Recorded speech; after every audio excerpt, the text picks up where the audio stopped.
One, two, three, four. Hey, Mike. Hey, Alan. How's it going? Good. How are you? Yeah, pretty good, thank you. Mihail's here as well, I think. Is that right? Yep. Nice. Yeah. So you have a flag. That's cool.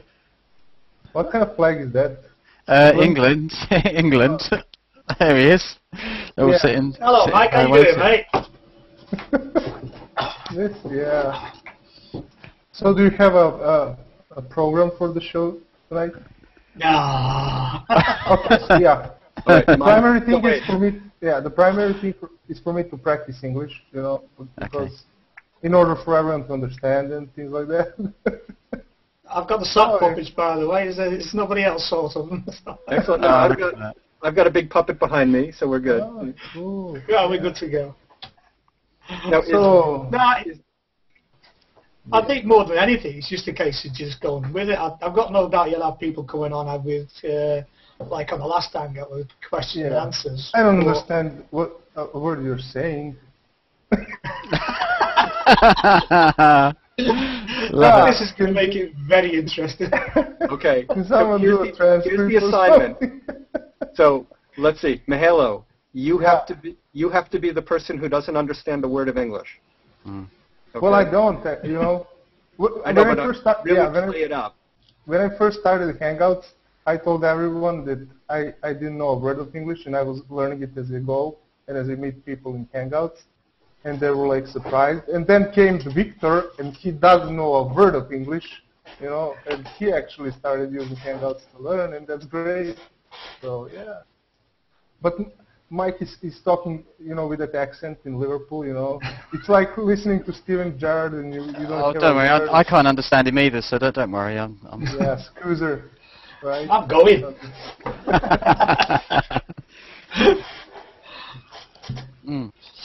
What do you guys want to do? Do you want me to just post it publicly and then just go for it and then leave it for about 10 minutes and then I invite some people in? Yeah, why not? Yeah, I think it'd be an idea. Have you all got your chat boxes open? I've got mine open. Yeah, I think everybody has, hasn't they?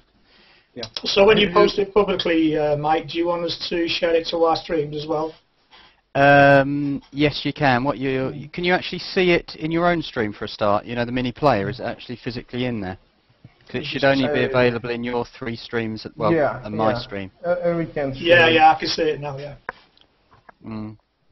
Wait for the public one to come along. So who wants to? We'll just get on with it, shall we? It's a good laugh. Last time we would come in for 5 minutes, Mike. We were here for 2 hours, weren't we? 2 hours, yeah, it was. So yeah. You're not doing it for a while, are you, lads? I got a cup of coffee here, you know. And the only thing I will say is that can I just ask? Is everybody using Chrome, or what are they using tonight? Yeah, Chrome. Yeah, because I know a lot of people have major problems with the thing at the minute. So if I get kicked out, I've supposedly got 10 minutes to get back in again. Otherwise, I lose the recording. Really? But if it's a full house, then we'll see what happens, won't we? We'll see what happens. Who wants to? We've got 5 seconds from when I hit the button to, and then somebody needs to introduce it all. Who wants to do that? Well, you can. I mean, it doesn't really. Alan wants to do it, doesn't he? Do you want to do it, Alan? Yeah, I think Alan can do it. Yeah, I'll do it. From that post about I'm in advertising, and this is massive paragraph worth of, you know, stuff out there. What? No funny stuff. No funny stuff. You know, just. Oh, what makes you think we do anything funny? What I do, I give you 5, 4, and then a silent 3, and then that helps me later on, you know, cut it off of YouTube. Oh. So I'm going to hit the button now. 4, 3.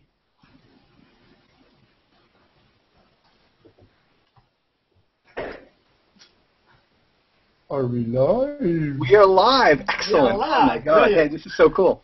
So I'm Alan Shapiro, and I've got with me 2 of my favorite people in the universe, plus someone who I just met, but I know he's going to become the 4th. Let's see. Right next to me, if you're looking at the stream, is Mihailo Radicevic, who we're all going to call Mike now. Right? Did I get that right, Mihailo? No, I mean, I've heard various interpretations of my name, but you got it right. Excellent. All right. Well, I'm still going to call you Mike only because the next Mike is all the way at the other end, Mike Shaw. Oh, yeah. And then we've got Mike Downs in sort of sandwiched between the 2 of you who's broadcasting this. Yeah. So it's sort of like Mike cubed and Alan, and this is just really cool. Yeah. And, you know, the funny thing, before I let anyone else talk, is, you know, I've been fans of yours since I first came on Google+. I mean, it must have been, what, you know, 6, 7 months ago. And it's just so thrilling to have watched each of us grow within the communities and do our things and stay connected on some level. And so it's just really thrilling to be with you guys. And I'm just going to shut up for a few minutes and let you all ramble. Oh, let us sing, right? Yeah, I mean, we like instantly connected from the beginning, right? I mean, Yeah. we all did portraits and similar stuff, right? Yeah. And then it was an amazing experience. We didn't really interact between each other a lot, but we did through photos, and you know, you only recently got a webcam mic for Hangouts and everything, and this is our actually first Hangout. I did one Hangout with Alan briefly, like when I was in that, how would you call it, down zone of Google+. And then he got into Hangout and started cheering me up and everything. Yeah, but this went pretty nice from the beginning, actually. So yeah, I mean, I remember, because we all came in virtually on the beta stages, and I remember looking at your works, Mike. I'm going to call him Mike. I can be a Mike. Yeah, Mike. And I remember looking at Alan's work, and like you said, we were all very similar at the time, and I think we started goofing about more than anything, and I think that's basically carried on. No matter how big it's got, every now and again we'll just go in, goof about a bit, and just have a bit of a laugh and a joke. And I think that's what's done it, and it's just set us up as a friendship. And I think Alan was the one who started with the Discovery Tour, and well, here's a little background on that, because the funny thing is we do have a lot of similarities, but we're all from different countries, and we all have use very different approaches. Yeah. And so the idea for us to go on sort of a world tour became a little bit of a fantasy for me, and then when I shared it with the guys, it was like, oh my God, you know, like this is too cool. So we even picked up a bus, you know, from the photo and everything. Yeah. We had a bathtub on the back of it. Yeah, we had a bathtub. We had a jukebox planned, and you know, and certainly we had piles of bail money because Mihailo, we know you're going to get us in trouble. Well, we need that. I mean, you know, taking photos of people, it's not, you know, as easy as we need to get in trouble, because then it hurts a lot more, you know. It's more fun when you get in trouble. Yeah. Yeah, life's too easy when you're not in trouble. Yeah. But I would go to prison only to take photos in prison, you know, like with, you know, prisoners and everything. I can imagine some of the photographs you'd come back with. I would go to prison just to photograph you being. Yeah, that would be fun. But you know, actually, that's a great idea, and one day we could pull it off, you know. Yeah. Did you play the lottery, Alan? The biggest one? No. If you did, then we would stand a chance to make it as a show, you know, if you won. Right. Well, no, I mean, because I have been shopping it around, and we'll see. And, you know, networks are slow and their schedules are different from ours. And I'm hoping when Natalie comes on, assuming she comes on, or whoever representing Google, you know, shows up, that we can sort of pressure her publicly, right? Yeah, that'd be cool. Mihailo, can I ask you, how big are you? I'm not big. I'm large. Yeah, you know. it's just, you know, we do need a bodyguard, you know that. Yeah, I'll sacrifice myself for that. Yeah. Usually people are not that frightened of me, but 90% of them are. You know, the other 10 are really not. So I think we'll be safe. It depends where we go. You know, if we want to go in some really dangerous country, we might need to bring a girl with us. You know. To trade her. Listen, you can trade me, but don't really trade me first, because you know, I want to take some photos. Yeah. We need trading stuff. Yeah, I think we do. Well, let's see. We can give up the claw-footed bathtub and the jukebox, and we'll have to bring, you know, trinkets from each of our countries, right? Of course, watermelons, a lot of them. Yeah. Bacon. No, bacon. Bacon. Bacon. Absolutely, Yeah. bacon and Yeah, I'll even trade 500,000 followers at one point. You know, if we're really in danger, I don't want to, you know, do it immediately, but if we really come, you know, into a dangerous situations, I can do it. I'll sacrifice, you know. Is April Fool's, is that a global holiday for everyone? Yeah. Yeah. But here only if you're a kid, you know. Not in this country. Not in this country. We still do it. But that thing, I don't know if it's in America, but in this country, you're only allowed to do it till midday. Oh, really? Yeah, you're not allowed to do it after midday. Really? Oh, no, we go... in fact, I want to continue it. I think we should all auction off our followers. Yeah. We should, like, create a charity event and see how much money we can raise for something. Yeah. We can trade. I mean, that's really not a problem. There is a lot of them, and they're, you know, that's going to keep growing and everything, so it's really, you know. Well, I mean, from the beginning, I was, you know, Dave Powell, the guy from Japan that does shoot. Yeah. I'm always behind him, and it kind of haunts me, you know, from the beginning.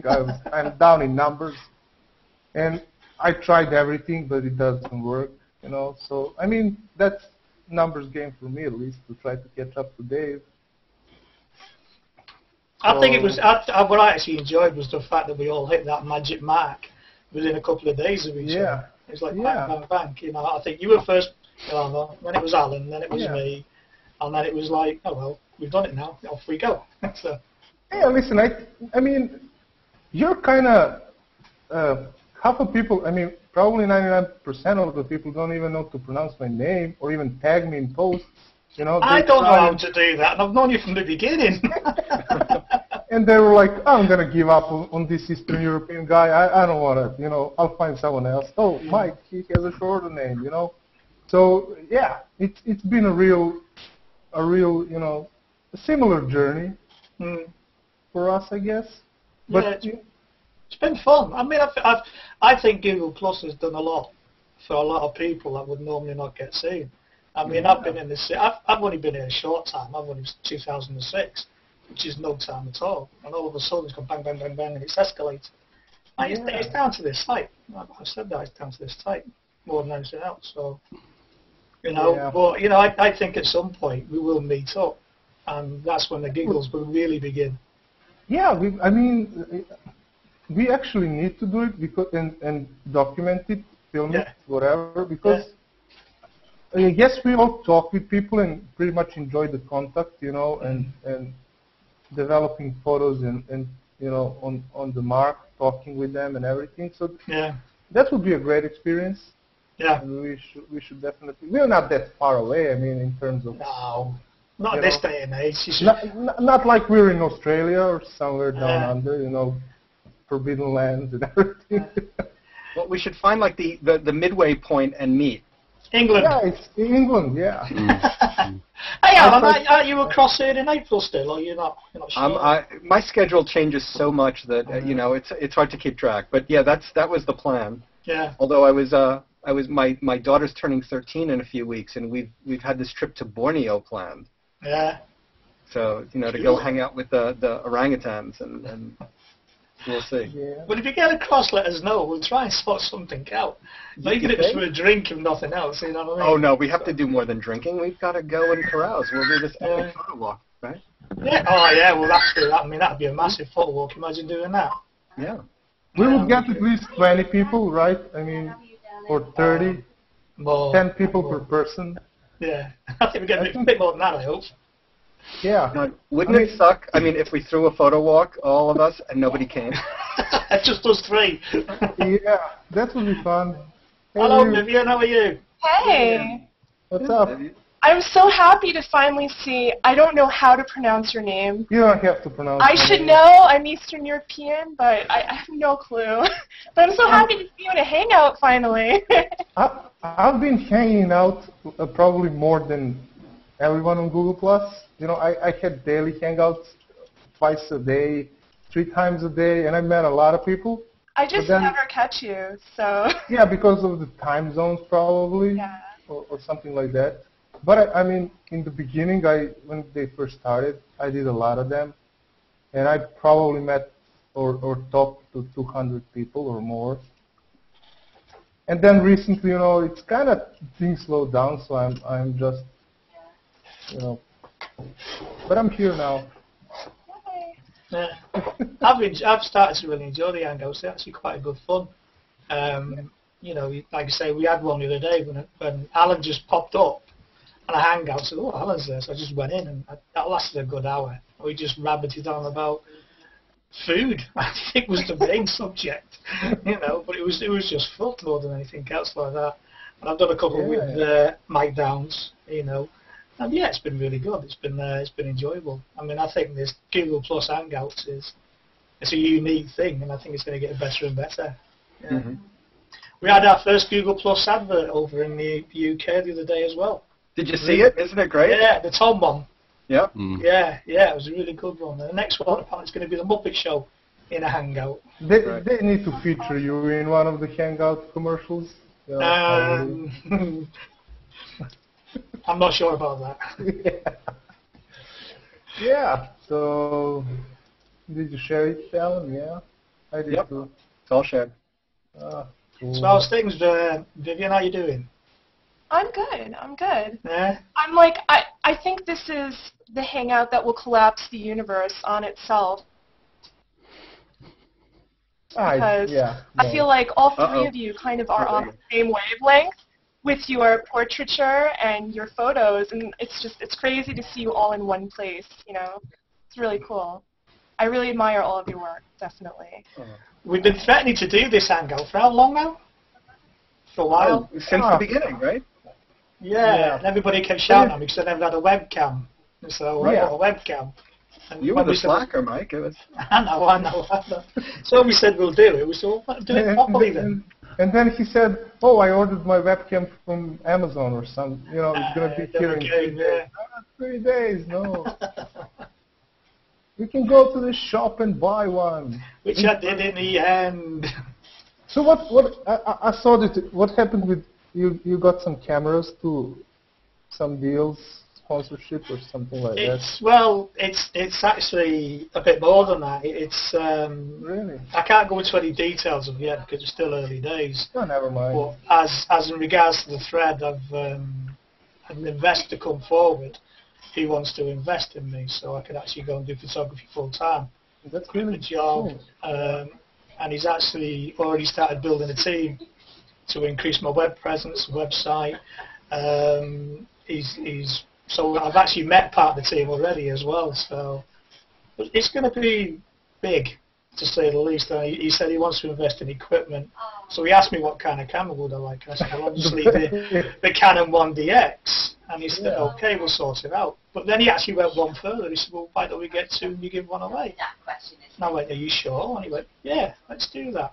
Because he wanted to show that this negativity that's come about a little bit here and there in regards to Google+, where people are saying it's a ghost town and all the rest of it. You've heard the story about Lee Daniels. I read it. And what happened with her. What's his Keith? What's his Kevin? That's it, yeah. And it's fantastic, you know. People are coming together to help each other, you know what I mean? And the auction for the Bayoness brace, styles, yeah. I mean, have you heard the update on that, guys? I mean, I think from what I heard, we're within $200 of achieving the goal. Yeah, that's fantastic. Right. You know, so I mean, that's the power of this community, and I don't see how people can talk about it as a ghost town. I mean, certainly if you look at some of the microcosms, some of the sort of creative ghettos like that we're living in. Yeah, exactly. It's about as vibrant as any place on earth. Right? Yeah. And so the investor saw this. He said, well, let's give a camera away. I mean, I'm not sure. I don't even know how much the DX will cost when it comes out, but I know it's not cheap. But he's more than happy to do that, you know. So off we go. Hello, Christina. Hey. So that's Chris DeRay. So we got Canada represented. Yeah. Okay. Now we need someone from South America. South America. Do we know someone in South America? Hello. God, what language was that? Canada in the house. What? What what happened there? Did we lose something? Something went a bit funny for me as well. I hear voices in my head. You hear voices in your head? Yeah. I've always done that, mate. Don't worry about it. Yeah. It's you got to let those voices out, Mike, because when you don't, that's when you become a serial killer. Yeah, I know. I mean, yeah, I don't want to get on that, story of serial killing and stuff like that. Well, not again, anyway, right? Yeah, not again. I mean, I'm normal. Trust me. It's not like, yeah. How you doing, Krista? Are you okay? I don't There know. must be a delay. I'm good, thank you. Yeah. Oh, there's a delay. Am I delayed?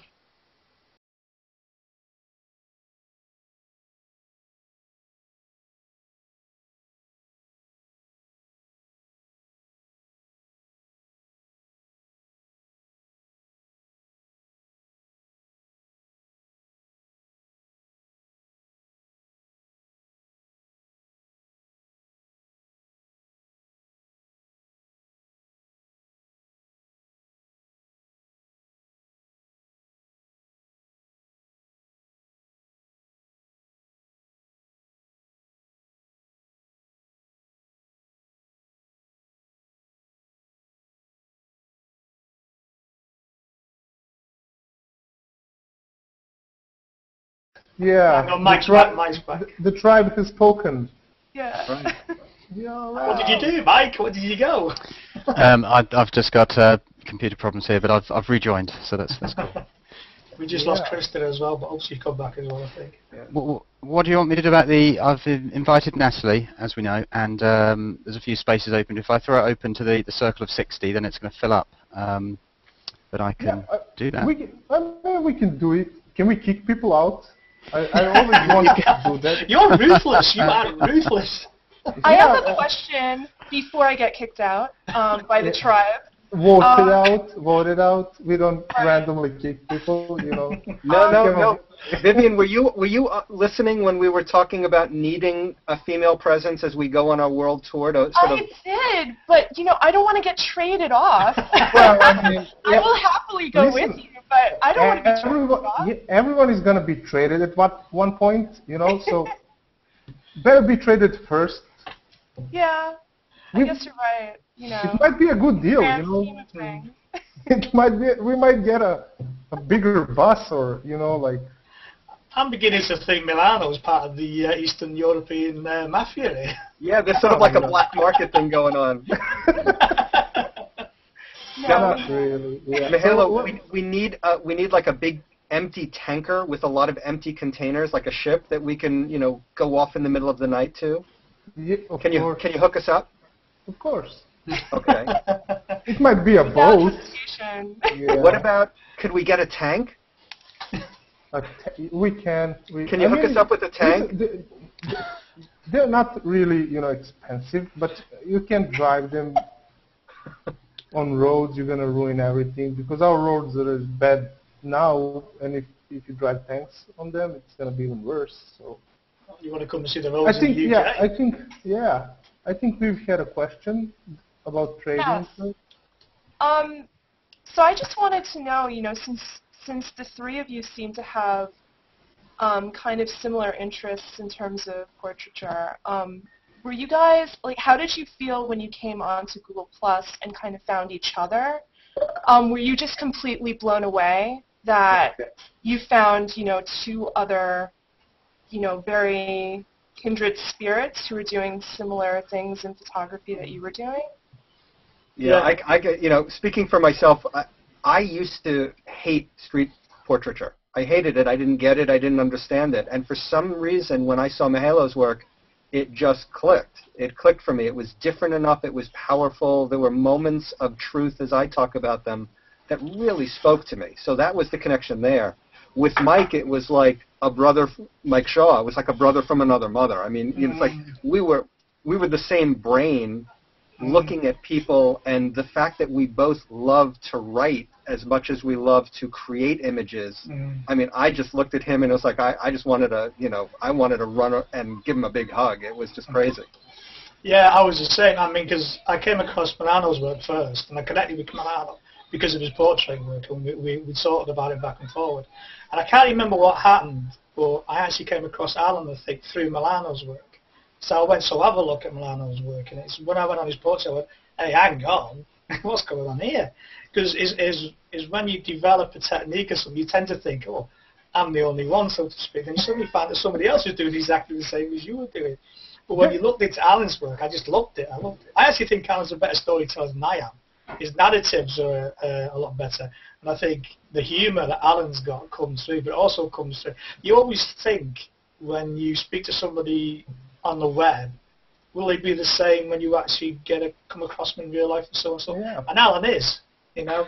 He's this big funny bear of a man, you know what I mean? And I just love him, you know what I mean? Like you said, it's when you looked at it, you read his work, and it was mesmerising to find that somebody else was the same, you know what I mean? Mm-hmm. And it's also nice to bounce off people as well. That's what I enjoy. And I bounce off Milano, I bounce off Alan, and sometimes when I feel like, I can't do it today, I'll go and look at Alan's work, you know what I mean? Or I'll look at Milano's work, and it's like, yeah, it's just like a boost to get yourself going again, and you can go off and do it, you know? I just love the fact that we can, you know, we've got similarities, but we've also got differences as well, you know? Yeah. It's cool. Yeah. I mean, and you can relate to the writing, Vivian. I mean, you know, you're all about the narrative and, you know, the power of words and pictures, and it's something that as I talk to photographers, I keep encouraging them to remember to use your words, to remember to write, if only to sort of help dimensionalize the context of the experience. Because I think there's a lot of people who are like putting images out and then waiting for reactions, and in some cases it's hard to react when you don't know them or see where they're coming from. I think it's a much better way to interact with our community when you sort of start talking about the work, either your thought process or the experience itself. Yeah, the narrative is sharing. Yeah, the narrative is as much as part of your image as your image is, because it's even though it's a storytelling sort of way, it's a way of you putting your emotions across, that when you took that image, how you felt, what you thought about it, and it draws people in, you know what I mean? And it's that drawing in that just gives it a whole new element. And I read your posts as well, and it draws me in, you know what I mean? And I just love people that can do that, and, you know, it's a way of, you know, expanding what you do. That question is where G Plus actually is brilliant, meeting people that have the same interest as you. Yeah. And that's the thing, you know, you can, if you can read people, you know, and you can find the right people to connect to, and you know what to expect from them. And really, I mean, these are just connections made, you know, through more similarities, you know, and the way we work and the way we approach things and things like that. And that's where this thing really grew up, you know, as a group of people seeking stuff they like. Yeah. Yeah. And that's what I first liked about, you know, Google Plus. Really, you want photographers, you want, you know, you see inspiration. I mean, the first I'm not big on Photoshop, and I don't spend a lot of time, you know, post-processing stuff, and I don't like to write, and I'm a lazy kid, you know. I'm the youngest, I guess. And then, you know, I saw Alan does the black thing around people, and I immediately thought I need to try, and I did it only once or twice, you know, and that was the inspiration that came from him. So I mean, this is the best thing you can actually go through, the experience of, you know, connecting with people. We carry each other along. Mm-hmm. Yeah. Alan, you started a controversy with your post on writing text. I know. There are so many purists who just want to put their work out there and just let people sort of just react.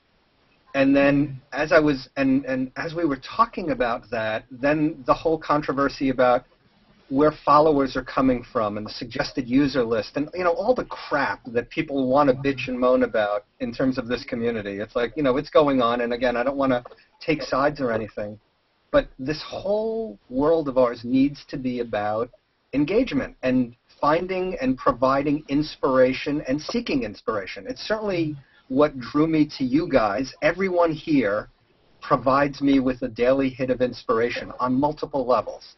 And the only way that comes is when we can talk and interact. And whether it's talking via words or seeing the pictures, that's that. And so how can you sort of bitch and moan about, I want more people, and yet you're not willing to interact with them on any level?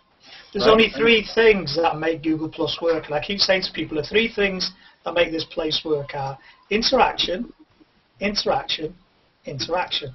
If you're not willing to do it, it ain't going to work. It ain't going to work for you. Simple as that. And it's like the narratives. Oh, cat bombed again. Every time I hang out with you, Mike, this happens. I don't know. It's something about your voice, I think. He goes right for the speaker. But it's like the narrative. I do see people, like you say, the purists, they put the work out there, don't say anything, don't do much about it. For me, it's just flat. It's dull. It's dead. There's no life to it. By narratives and by speaking or by giving a bit of yourself back, you bring it to life. It's as simple as that. If you're not willing to bring it to life, it's always going to be flat. It's always going to be dead. Right. I mean, I don't know. I can kind of understand. I mean, not everybody is a writer. Not everybody is really comfortable with expressing themselves in words, and sometimes people are a lot more comfortable just expressing themselves visually. But I think when it comes to social networks, whether it be Google Plus or any other place where you're putting yourself out there, if you're really looking for any kind of interaction, it really pays to put yourself out there in words as well, because that's the only way that people can really get to know you, aside from, Hangouts as well. Because otherwise it's just for images, and without a context, it's kind of hard for people to figure out either the context that you've imposed on it or the context, they may be imposing their own context, which that's also interesting, I guess. But, Well, I understand what you're saying in regards to people don't like to talk about it. Now, I remember once that Milano actually put a discussion up where he spoke about backstories. It was a long while ago, and whether they're needed or not. And I know Milano doesn't use a lot of backstories, but what I've noticed with Milano, he will use a quote from somewhere, and he will say where he's got the quote from. And then that, for me, just gives that image just that little bit more, because it gives me a little bit of what Milano's thinking about. You know what I mean? Yep. You don't have to do it. And there are some strong images out there, but for me, it just helps. That's my own personal viewpoint on it. It really depends. It really depends on the approach, but fighting for attention now is a lot harder than when we first began. There was, there was much less people, and people were really enjoying it. We really commented on each other a lot, and we talked, a lot. And now, everyone is trying to find a way for instant success.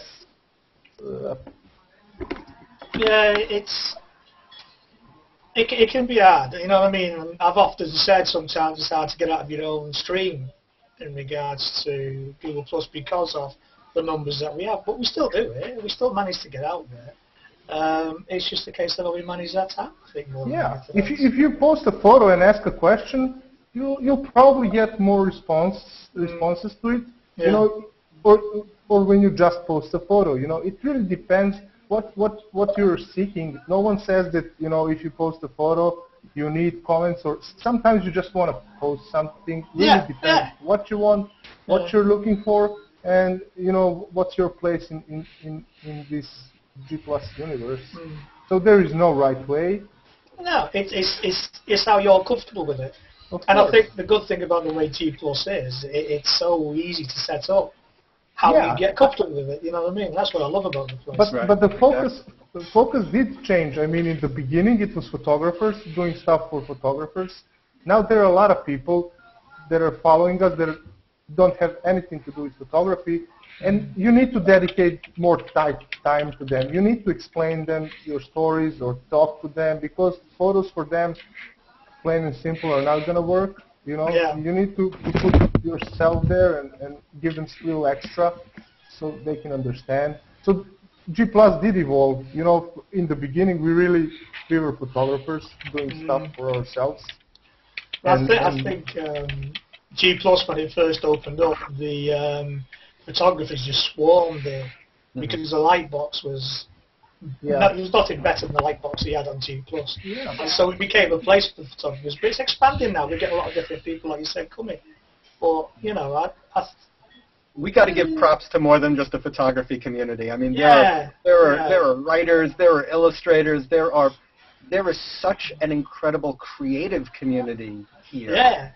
And you can go and read so much stuff. Yeah, I just keep waiting for more collaboration between, I mean, there's been a lot within our community, within the photographic community. There's been a lot of good, positive things going on, but now I think it's time to take it to a bigger place. Yeah. You know, sort of more of a mashup, interesting place. That would be my challenge for anyone watching is, you know, sort of get in touch and let's make this a bigger creative experience. You know what? I don't know if did any one of you was involved in +1 collection. Yes. You did, yeah. Yes, I was involved as well. That was an amazing thing.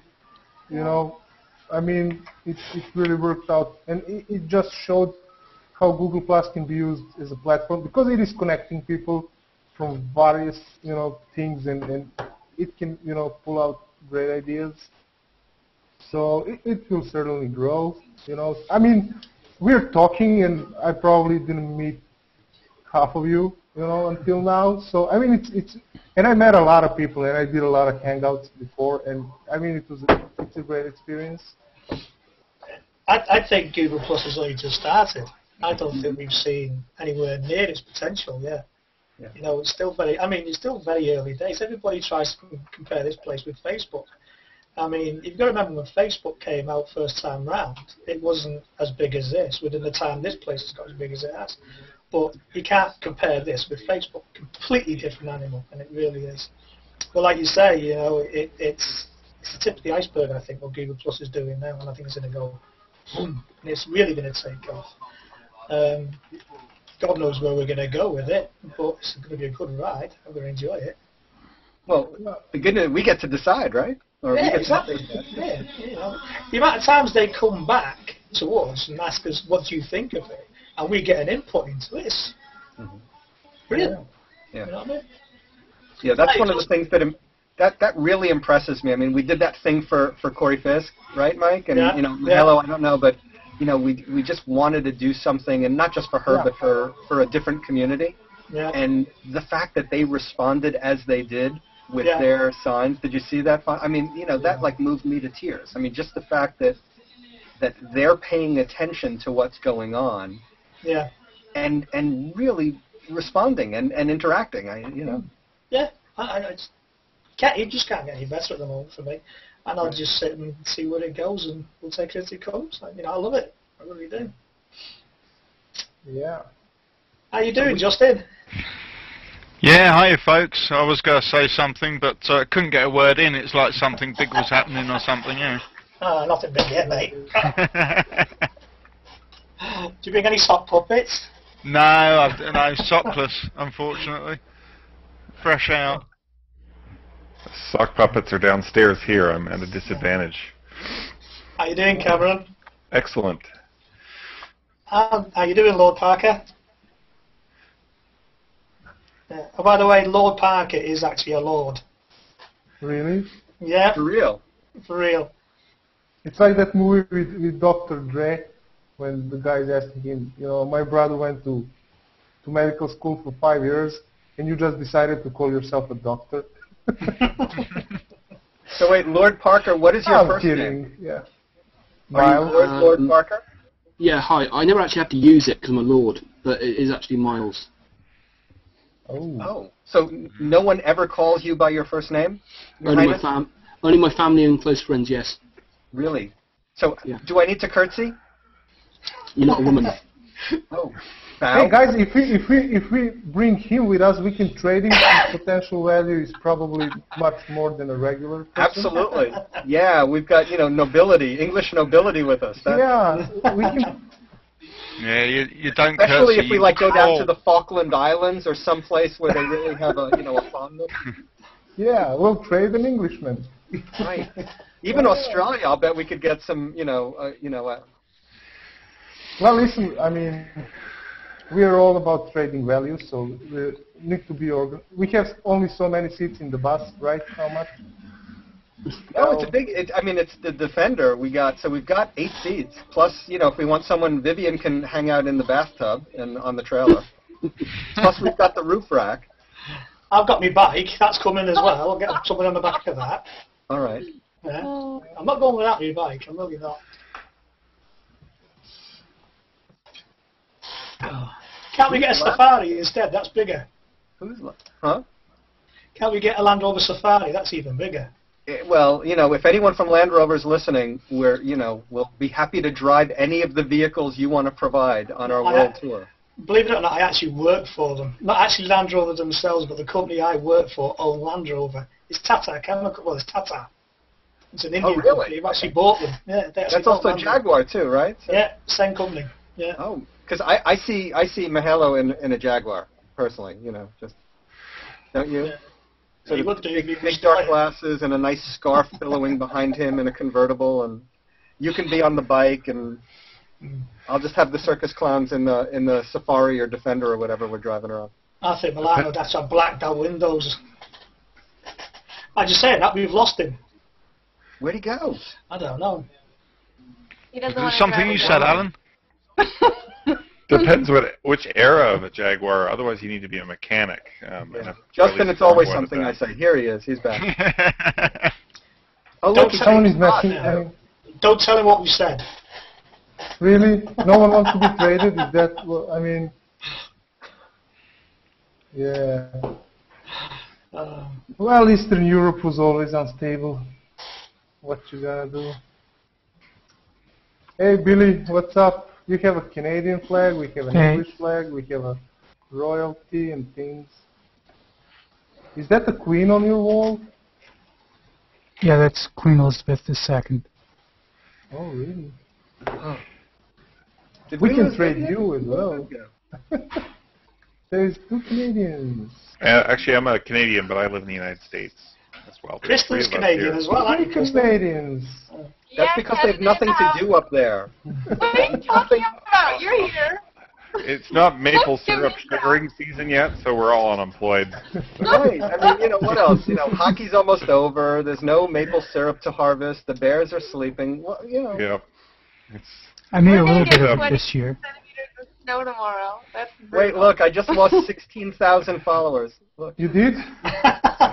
Oh! Man. Damn. No, oh, nice. Canada. My home and native land. Someone sing it. Come on. You're well on the way, Alan. Yeah. Mm. Now, you want me to do it like a New Yorker? I could. You'll have to beep out most of the lyrics, but. Yeah, it'll be profane but beautiful. Oh, fucking A, yeah. Oh, sorry. Yeah, don't curse. I mean, now you sound like a Canadian. If you're cursing, your trading value is a lot less. We need a. Don't do it. Don't do it. No, but in prison, that way, Yeah, we'll trade you there as well. I mean, don't worry. No, come on. Trading, You're first up, Mihailo. You're going first. Without a doubt, yeah. Right. We're gonna have all of these cute little bath soaps in a bag, and we're just gonna toss them in front of you, and just. Don't go there. I mean. Bubba's gonna love you. So. We could always take the show to the Playboy Channel or the Spice Channel or some dirtier place. Really? HBO should do this. Don't we? Mike says, Alan, get Natalie in here. No, I've had word from Natalie Villalobos. She said she wasn't sure about the event, so somebody's in trouble. I'm not going to name anybody, Alan, because we're not in trouble. We're We don't get in trouble. I can make, we are the trouble. I can make room for her if that's needed. That's Wait, she wasn't sure. She said. They're Google people. They're never sure. You know. I mean. She was supposed to be doing a dancing, wasn't she? She was. Yeah. I mean, yeah. I left my sock puppets upstairs. That would increase her trading value if she could dance. I mean. Hi, Wesley, doing, mate? Hey, guys. Yeah. I'll tell you something, Marlon. I don't have much time. I just wanted to say hello and wow, this is an exciting hangout. I'm watching it. Nice to see you, mate. Yeah, do you know what's got me really, really worried about all of this? Is how much Galano knows about the trading value of people. He's really good at it, you know what I mean? Totally, it's a Western European thing. Yeah, mostly now. Well, there is a secret. I mean, the people I photograph, you don't really want to hear that story, but it's not, you know, it doesn't end well, you know. That's why they look so happy on the photos, you know, smiling and everything. So, yeah.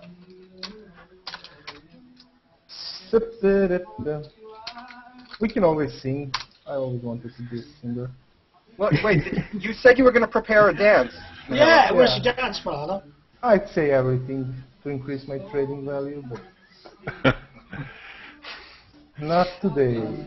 All right, I think we should start a debate on how many goats we could trade for Mihailo. I have a goat. At least 17. 17. Do I have 18? 18. 7-0. You first need 18 from Canada. Who's got 19? Can we hear 20? Come on. Wait, you can't trade goats if you don't have goats. I mean, do you have a piece of paper where it says you I'm frightened so I win it. We can get goats, brother. We can get them, mate. I just ordered them from Amazon and they're delivered tomorrow. So really? Free shipping. I did 20 goats and a World War II Soviet-era tank from Mihailo. Yeah, let's do it, guys. How many goats can you get in a tank? Sorry, just using there. Are they live or butchered, Mike? Live ones? 12, I think. Live one, probably, yeah, 12 or 15. Depends on the tank. But now if they're butchered, you can cram them in. Hundreds of them probably butchered. Ooh, yeah. Little grab top. That'll be good on our... Someone's typing. Who's typing so hard? He's got a big cleaver on a keyboard. That's why I always thought we need a kick button. I mean, it's really... I'm all for democracy, but I'd love to kick people out. You're brutal. You know? He's really brutal, isn't he? He's brutal. Really? Okay. Well, Mike, you and I, Mike Shaw, we should sing like a sensitive song, you know, something like Barry Manilow or something, just to balance out Mihailo. You want to heard me sing? Can you ask him how many emails he gets daily from his female fans? If he starts singing now, he's need a new secretary to just, you know, walk through them, I guess. So please, don't sing. You know, all right, I can't sing to save my life, so. Come on, a little Bohemian Rhapsody from the group? Yeah. Did you see that video of the drunk guy in the back of the police car? I think everyone in the world saw it at least 4 times. That was a classic. That was just quite talented. Yeah, quite talented. He knew all the words. Just the fact that he knew all the words. Yeah, that was cool. And even the riffs. Now, come on, we're going to get a bit serious now. Has anybody got any questions? Go on. Yes, sir. Questions about what? Anything. What is the meaning of life? 42. 42. Yeah, 42. That's easy.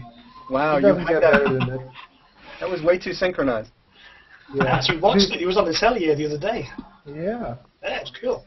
And it's easy to remember, you know, like, and when your friends ask you, you know, what's the meaning of life, and you say 42, and then you say that it was the big computer that calculated the answer, and they had to wait, you know, so much time to get it. I mean, it's a brilliant answer, right? I don't know if you saw my about page, but it's like all connected to that thing. Can I hear 3 streets away? What? That's my wife shouting at me because I'm shouting. Really? Your wife can shout on you? Oh yeah. Hey, I know who's got the trousers on in his house, and it's not me. I can tell you that. Right. Mihailo, repeat after us. Happy wife, happy life. Really? Yeah. That's how it works. Yeah, so I don't know if we have any questions that are not live. Yeah, where is everybody? Come on. I don't know. The banter has been so engaging. It's So, Billy, how's your show going? It's going pretty good. Really?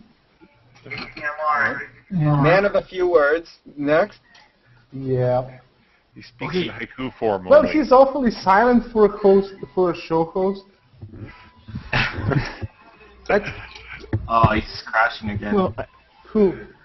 I'm going to say, Krista, if you've got a question, I can read. I want to know. Yeah, I want to know about your new job, mate. I was talking just prior to coming on air. It's very early days yet. We've had an investor come forward that wants to invest in what I do. He's willing to put some more money in. He wants me to give up my job. He's put the team behind me, investing in equipment. It's just mind-blowing at the moment. I've met part of the team. I've met Doing what, Mike? Taking pictures of what? What I do now, more than anything. My passion is street photography. That's what I love. That's what I love doing. Even though my landscapes get a better reception than I do, a better reception than the portraits do, but it's the portraits that I love doing. So it's going to be time spent abroad, going to different places, taking different pictures. But there's the fact, all the things that I can't do that I'm rubbish at, web pages, all the coding and all that. There's going to be a team there to do it all, a la Trey Ratcliffe, so to speak. Whoa. Sounds awesome. So it's early days, but like I say, I've met part of the team. I've actually spoken to. There's going to be a videographer coming out with me as well, so we'll be videoing what I'm doing, and that'll be going on YouTube. There'll be a YouTube channel made. There's a designer, linguistics editor. So it's big, but it's early days. That's so Yeah, great. that sounds great. It's all down to Google Plus. Simply what it So came from. one day you'll be in Yeah, position that's to arrange amazing. a bus for us to do Yeah. that thing, right? Oh, that's great. Actually, one of the things I would love to do is actually go out. If we've got a video, I mean, it's, like I say, it's 30 days. Is actually sometimes go out with the videographer and go and meet other photographers off Google Plus. You know what I mean? You spend time with them and talk to them. It'd be cool. But like I say, we're at stage 1 at the moment. And there's quite a few stages to go through yet. But yeah, I can't wait. That's how it's all. Very cool. Yeah, life-changing. Absolutely. And the camera giveaway is amazing. It's amazing. I was saying that same thing again. That came down from the investor because we were speaking about how people have got a bit of a negative vibe on Google Plus. He likes to call it a ghost town and all the rest of it. Not that it actually bothered us at all, but he said, well, on the back of what happened with Lee Daniels and Kieran and a few other people, where the places just come together, and he said, well, let's do something as well, because he wants to upgrade my equipment. He asked me what camera I wanted. I said, well, I go to the 1DX. I said, okay, we'll buy 2. I said, what do you want to buy 2 for? I said, we'll give you the one away. Find out a deserving course, ask them to put it up in a thread, and we'll go through them eventually. We'll make our minds up who we think we want to give the camera to. Obviously, the camera doesn't come out till July, and then it's got to be shipped, so we've got a while to think. But yeah, it's going to be a toughie, that one, trying to pick out which one it's going to be. Well, I think you should do sort of like a final round competition. I can't imagine. Yeah. How many shares did you have on that one? I can't remember. You should give it to someone we can trade afterwards.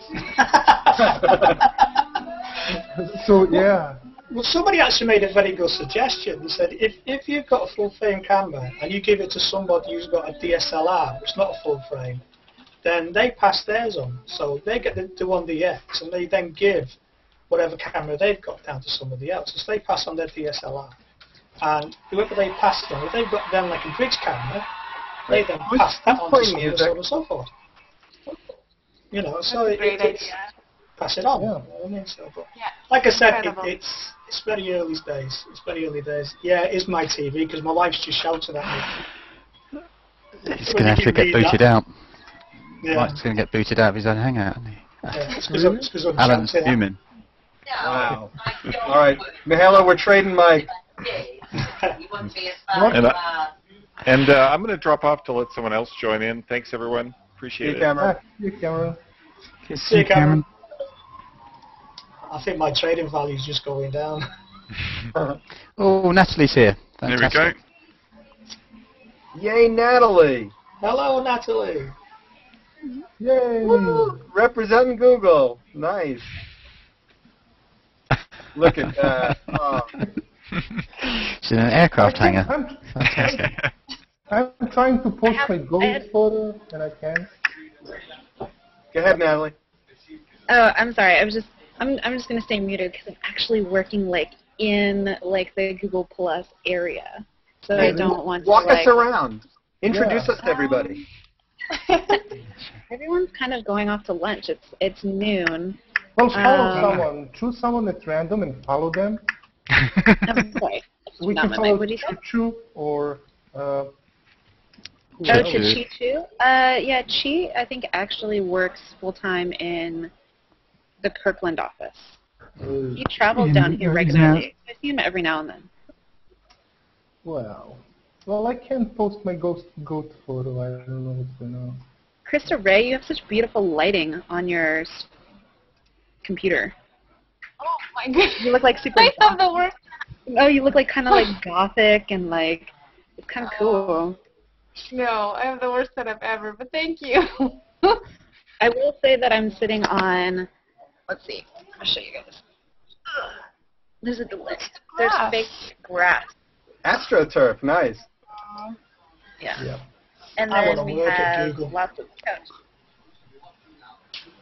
Yeah, except for when the dogs, we're scared the dogs might pee on this grass. Is there someone there who likes photography? There's someone here who likes photography. Yeah, I mean, I'm on the main product level right now. Excuse me. I might be able to find Chris Chabot. He's downstairs. The photo team is also downstairs. Ah, cool. Hi, lady. So what are you guys? I'm sorry. Have you guys been live for like an hour already? Oh God, yeah. I mean, and we're gonna try and do this as a marathon. I think we're still gonna be live in like 4 months. Oh, really? Yeah. Oh, you mean? I'll send you guys a box. To tell you, Mihailo? Come on, we're going for months now. Yeah, but I have a problem. I really want to post a goat photo now, and I can't. I'm really looking for a ghost photo, Because you wanted Natalie's looking, man. Natalie's looking to say, why are we talking about goats? Because you wanted to trade me for one. I need to move to a room so I can. Yeah. Because we have questions for you, Natalie. We have to. Yeah. What's your trading value in? So, like, if the 3 of us were on a tour and we were in a country that was very angry with us and we wanted to trade you for our freedom. Yeah. Just say no. Would you say, would you say you? I mean. We need that information. I'll make a spreadsheet so we can really rely on it. You know what? No, I'm prepared. I mean... Oh, God. Well, Milano's trading value at the moment is 70 goats, so that's where we're 70 goats and a tank. And a Soviet tank. Don't forget the tank. We're going to need that. A tank. Well, yeah. Okay. I'll try to. I'm going to try and find a room to sit in because it's really loud. This is like a virtual photo walk. Cool. Yeah. I'm getting dizzy. Dizzy. Where is the cat, Vivian? Oh, he did his damage and moved on. I think he's in love with Mike's voice because every time he like jumps onto the desk when Mike starts talking. Yeah. Vivian, it's not his voice, it's the hat he typically wears. It's the cat he's got on his chin. Is this an American cat? He has a crush on Mike's hat. Yeah, but would an American cat understand an English guy? I mean, oh yeah, how would that absolutely. work? Really? My cat understands so much. Yes. Multilingual. Yeah. Are you in a green room, Natalie?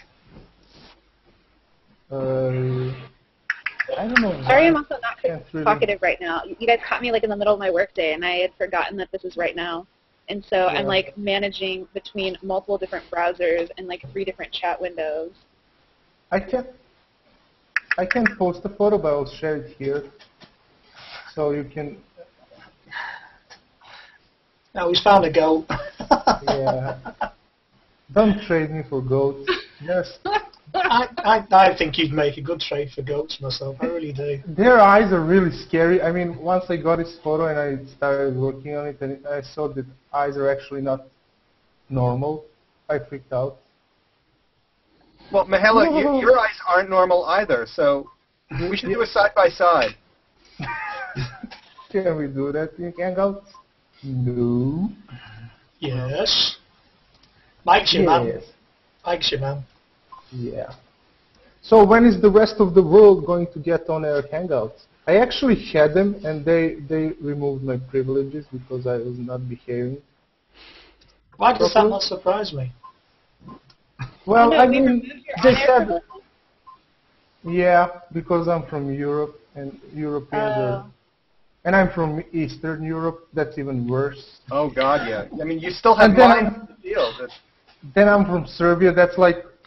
You shouldn't have access to Google+, right? And then I'm sad panda now without Honor Hangouts. But I guess we'll get them back. I mean, we should also point out that you're the only one in black and white because there's no color in yeah. That's the third of the world for you, you know? Like,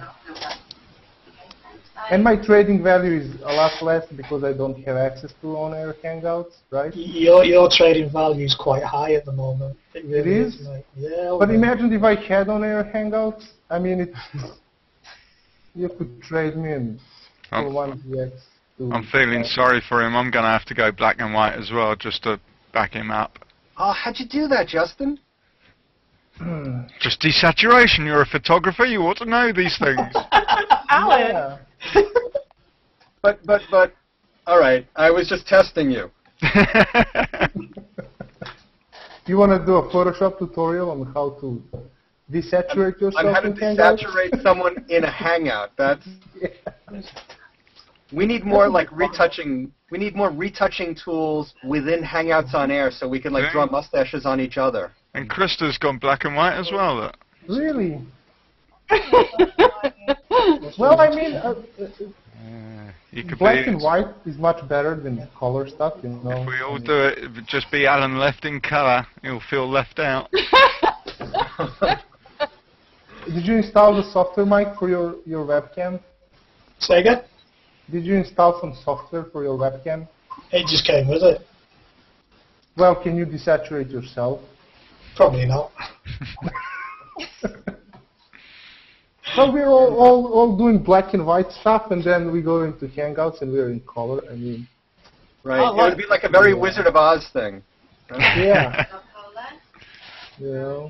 Now, I'll bet if Don Ives were here, he would be able to help me. That was a daft question to ask, isn't it? You know, it's never going to be great.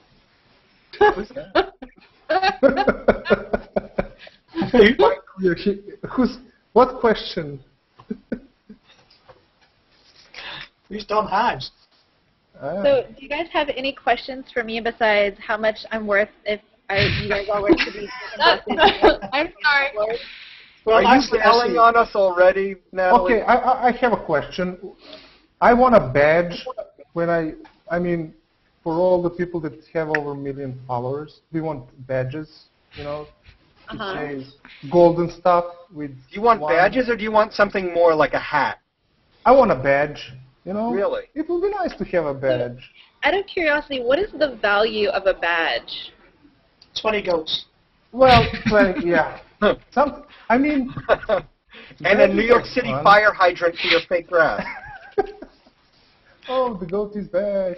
I can share it finally. I mean, because what ends up happening is that anyone on the suggested user list, like someone that we recommend to the world, gets a badge. Then anyone that has a trademarked name gets a badge to verify, because those names are easily impersonated.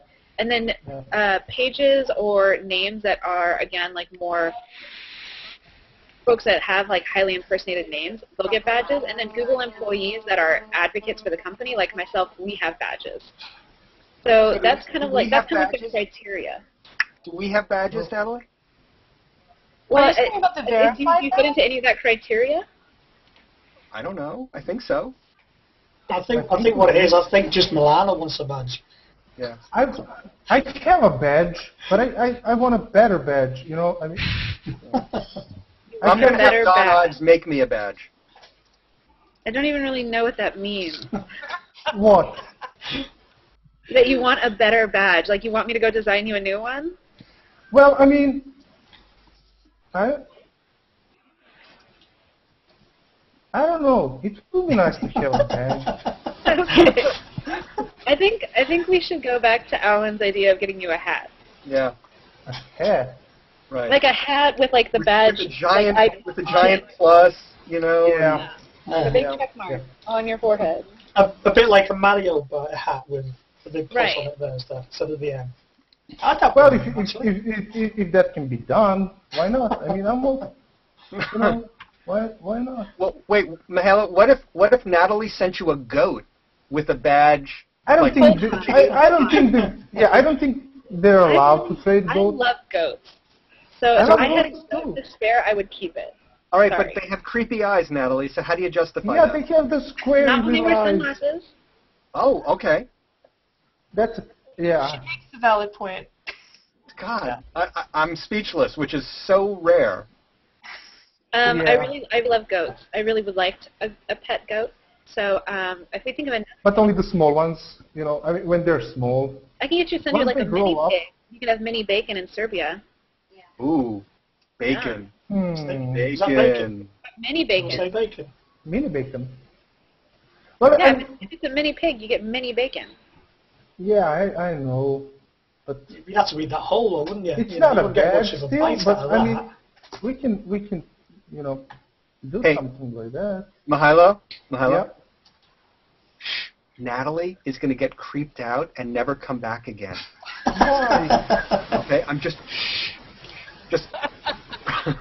Well, I mean, she read all kinds of things on Google Plus. Trust me, I read them. She must have read them look too. at me. Mihailo, look up. I don't see you. Look into the screen. You're getting sleepy. No more goats.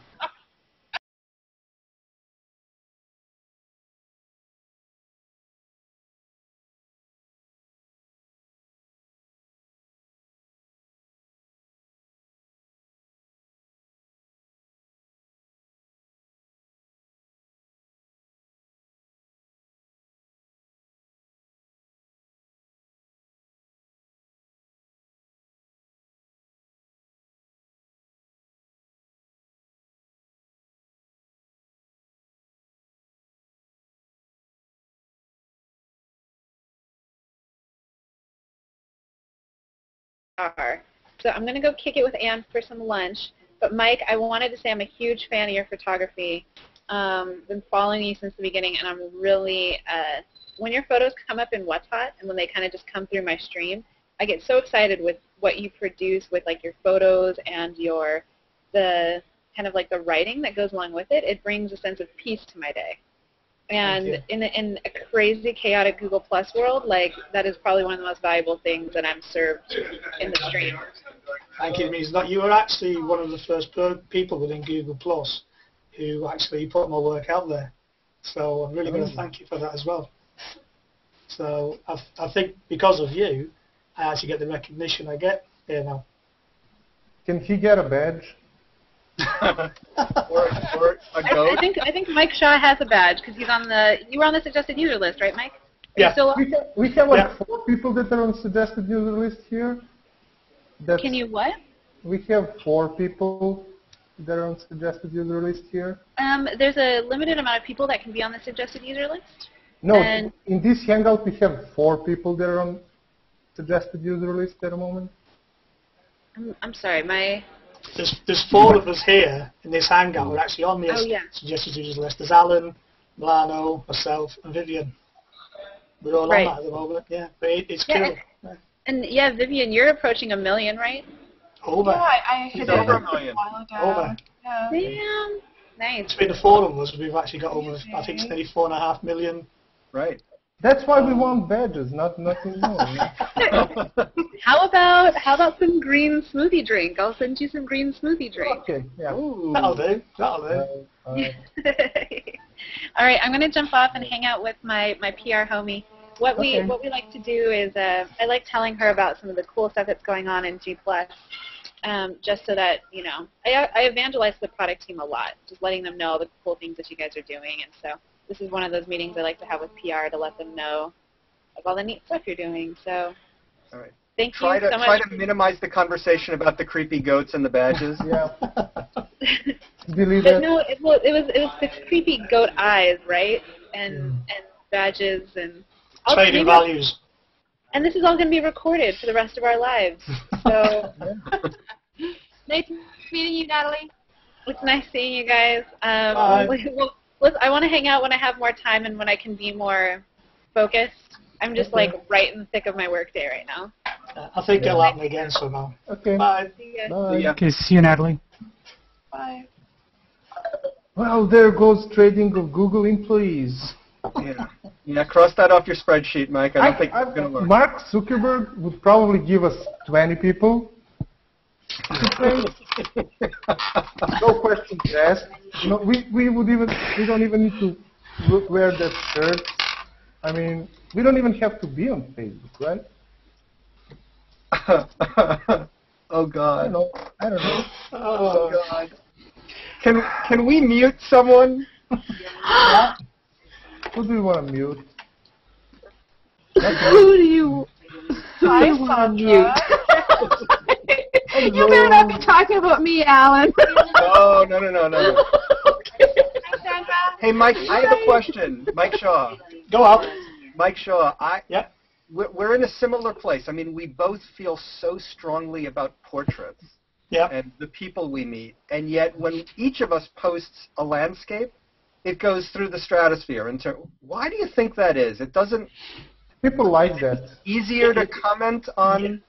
You've got it. When you post a landscape, it's a pretty picture. It's nice. It makes people feel comfortable. Some of the portraits that we post up, even though some of our portraits are, of normal people, nothing wrong with them. Certainly when we start talking about the homeless people, we post them up. It takes people out of their comfort zone.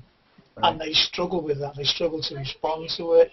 And they don't know what to say. A lot of the times you will get people giving you very negative responses because it's a negative image to them. So that's why. I mean, I've had some landscapes that have gone stratospheric, and I enjoy my landscapes, I enjoy doing them, but like you, I don't think they're our passion. Our passion lies elsewhere because, we make people look at things they don't particularly want to look at. Right. It's one of the things I said to Bernie, the homeless guy I spoke to yesterday, when I took his image. He said, "Why are you doing this?" I said, "It's to force the people that don't look at you to look down." It's as simple as that. And we've got the perfect platform here to be able to do that. To be able to say, "Look, this is going on." Like I keep saying to everybody, we're in the 21st century. It's not right, is it? So I think the same as you, it's when we show people what they don't want to see. Landscapes, they want to see them. They're pretty, they look nice, Yeah. So it makes them feel better. Where portrait just makes me sad. I love the portrait stuff so much, but it's impossible to know what to say about it, how to comment on them. You sit and look at them and, intake it, and but there's sometimes just no words to, how are you supposed to comment on them? So we love them as much as the landscapes, but it really is hard. I think it's because of the you know, people don't have to comment. It's always nice to comment, but you know, if someone else says great, you know, like how many of those can you see? But just the aspect of acknowledging it via a plus, I think, is something that's confusing to me. I mean, you can plus something even if it's disturbing to you and just acknowledge that it registered. Yeah, and yet that doesn't even happen. So you know, there's an interesting dynamic that's going on, and I wonder why, and I wonder how to correct for that. I don't think you can. I just think it's human nature that people will only go and look at something that they feel comfortable with. The things that they don't feel comfortable with, they look away. It's like when you actually go out on the streets, and if you just, one of the things I like to do sometimes is actually not to move. I'll find a spot and I'll stay there. And I effectively, who's buzzing? Somebody buzzing? Let's go. I effectively watch the world go around, and you will see the homeless people. You'll see them sat there. And it's like I say, they're under the radar because people ignore them, they walk past them, they don't want to see them. They know they're there. They can see them. They just don't want to look. So what we then do is we bring it to them. You know, they can't look away suddenly because it's there, it's in the stream, or it's in a photo gallery, or it's in a book, or whatever. So it's harder for them to look away. So it's the psyche of the human being. Don't like it, I won't look at it. It's nasty, it's horrible. Landscapes, beautiful. You know, the one thing I have found, and what I actually enjoy, is the difference between the landscapes and the portraits. Is it's easier to do a landscape than to do a portrait. Oh, it's easier to go out and get that landscape because you're on your own, you spend your time doing it. It's easy. Doing that portrait, speaking to that person, understanding his life, and trying to get that image is so much harder. So much harder. But the rewards for yourself are better. Yeah. It's not a popular type of photography, but I remember when I started doing the Google Plus thing and started doing those portraits, people were appreciating them more. I mean, in terms of generally, you know, photographers. And then, you know, the audience came in terms of regular people. And, you know, it's easier for them to digest a nice landscape, you know. It's a place they want to be. It looks really nice, you know. And I mean, you're going to want to put a landscape on your wall, aren't you? I mean, I sell prints, and I sell prints of landscapes. You're not really going to want to put a picture of a homeless person on your wall. You know what I mean? That could be the difference. It really depends, but generally, no. Yeah, you want landscapes. You want something positive, and that's how Google Plus works at the moment, you know. Yeah, but I think as photographers, myself personally, I think as photographers, if we do portraits, then we need to show them as it is. You know what I mean? And right. Yeah. Yeah. It can. I mean, I take pictures of pretty girls, and I take pictures of young lads and everything, and you know, and they look nice and everything. Myself, if someone says to me, "What do you prefer to take a picture of?" It tends to be the older generation because they've got that character in the face. They're not. They don't look like everybody else, you know. But I don't know why. I just seem to have a connection with people that are on the street, the homeless, you know, and I don't know why. I'm drawn to them, you know. But you know, you talk to them and you give them the time. Do you remember the guy I actually spoke about, the invisible guy with the wild hair and the wild eyes and everything? I took his picture up. I actually met him yesterday. He walked past me and he didn't recognise who I was, but I took his photograph. He's the one I gave the hot dog to. And as he walked past, I went, "No, hang on," because I remember the conversation I had on there about not going to speak to Alan. So I did a U-turn and went back to talk to him. And all I did, I spent 10 minutes just talking to him, as much as I can, because it's hard to get a conversation out of him because he doesn't talk that well. But I didn't take his picture. Purposely, I didn't take his picture on the basis I just wanted to give him some time. Right. You know, we just that's the way to do it. You have to do it that way when you're working with. You know, because your time and everybody's time is the most valuable asset you've got, and giving that to somebody else is the most valuable thing you can do. Yeah. And I just love it. I love being out there with them, even though it hurts sometimes and it cuts. I mean, I know Alan yourself, and when you come across this, and you've got to walk away and leave them in that condition, in that environment, it cuts. I mean, I can't tell you how many tears I've shed, but the relationships I've made with some of the people, I mean, you know, Vivian knows because we're both New Yorkers. You know, there was one point in time where I started having, you know, breakfasts with a group of them, and then one of them unfortunately passed away. His name was David, and his two buddies gave me his hat. You know, they met me at the subway and just said, you know, he would have wanted you to have that because you noticed. And, you know, so. Yeah, yes, you do. I mean, if I can find his photograph, I'll just go and look. Because I've lost him. He's a guy called Bill, and he plays the violin in Liverpool, or he used to, but he plays it quite badly. Now, if I can just go back, I didn't know how to do this. Screen share. Where's that gone? Screen share. Yeah, this is Bill, and he can't. Can you see that? Yep. Yeah. Now he's about 4'4", you know, and this was in the middle of winter about 2 years ago. He has a violin, but he can't play. He just sort of like strokes it, and he's a fantastic little man, you know, and he really is. I took his photograph, gave him something to eat, gave him some money because obviously he didn't have the other problems. He was just out trying to earn some money for himself. But I've lost him. Can't find him. No matter where I go, I can't find him. And I've spent 2 years looking for him now, you know, and it's that, like you say, it's that emotional attachment that you have to these people because they become part of you. They become part of what you need to do. You know, Peter's another guy, you know, he's just somebody, you know, I need to follow, you know, and I've spoken to him a few times. You know, well, yeah, you do, you get attached to them. Mm-hmm. Now, how do I get my picture back on here? Oh, my camera back on. Sorry about that. Sorry to bring everybody now.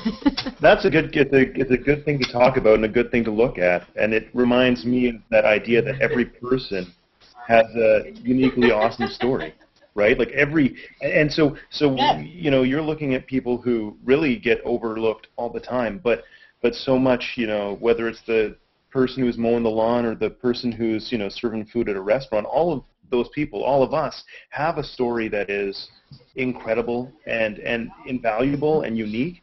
And so I wonder how much of sharing those stories is also sharing our own stories and engaging just in that awareness so that we don't miss these people. Yeah, it's spot on. It is. I mean,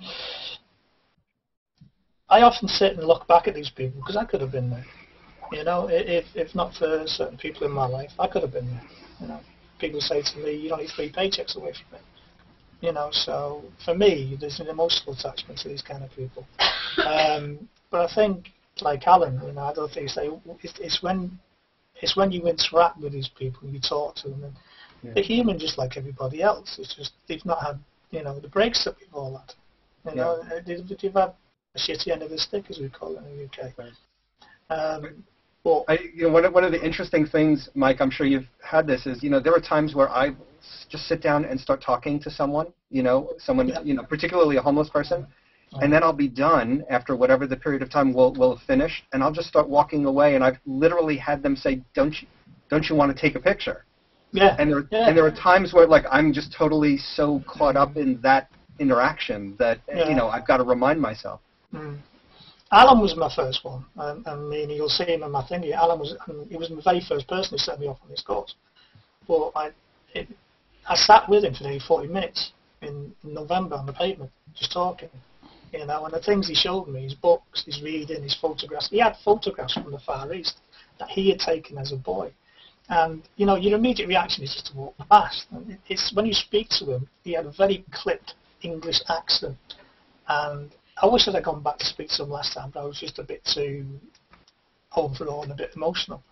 Because I want to know more about him. You know, how did he get there? You know, because at some point he was obviously very well educated, very well travelled. Even though his clothes were quite worn and tatty, at some point they were new. You know what I mean? And he's in a position where really he shouldn't be in anymore. Certainly not the age he's at anyway. So I do need to go back, and I still need to go and speak to him. But yeah, listen. When you talk about street photography, and when we go out and shoot, we really notice everything, from the smallest things, you know, to the people that are pretty much to some invisible, to some they're not. Yeah. And you're feeling. I mean, you feel a need to engage them, and to talk. I mean, because it's quite a nice experience. Yeah. They're there. They probably want to talk, and it's really, you kind of notice things much more clearly when you do photography. Yeah, you do. Because you look at some of these people probably haven't talked to somebody in days. You know what I mean? Because there's nobody who's given them the time of day. Right. So All right, at the end of it, one of my biggest problems, one of my biggest concerns, and I've got no doubt it'll affect anybody who does street portraiture, is exploitation. And I have big issues within myself when I take these photographs that, am I exploiting these people? Because I'll come on here and I'll get the accolades and or whatever, and I sit and think, is that right? Should that really be happening? And I've got to try and weigh that off or play that off in regards to if I don't do it, then people won't see it. They will ignore it and they'll walk away from it. So can you offer those images up to the homeless coalitions in your country? I mean, I know that's what I've done. I've literally gone to the New York State and to the National Coalition for the Homeless and the various organizations that are part of them and said, I will work for nothing in exchange for helping because it's near and dear to my heart. And Yeah, there's two, and we've got Shelter in the UK who I tried to email. I'm still waiting for response back to them, but the biggest thing you have in the UK is red tape is unbelievable. And there's another one as well, which is actually called Soldiers Off the Streets. Is we have returning soldiers that come back from Afghanistan, Iran, whatever, and they're homeless. Yeah, homeless. You know what I mean? They go off and they risk their lives or whatever, and then we throw them on the streets. Yeah. So there's somebody else I want to talk to. Right. We've got there's a sad fact in the United States. It's 1 in 4 people who have served in the military end up homeless at some point. Yeah.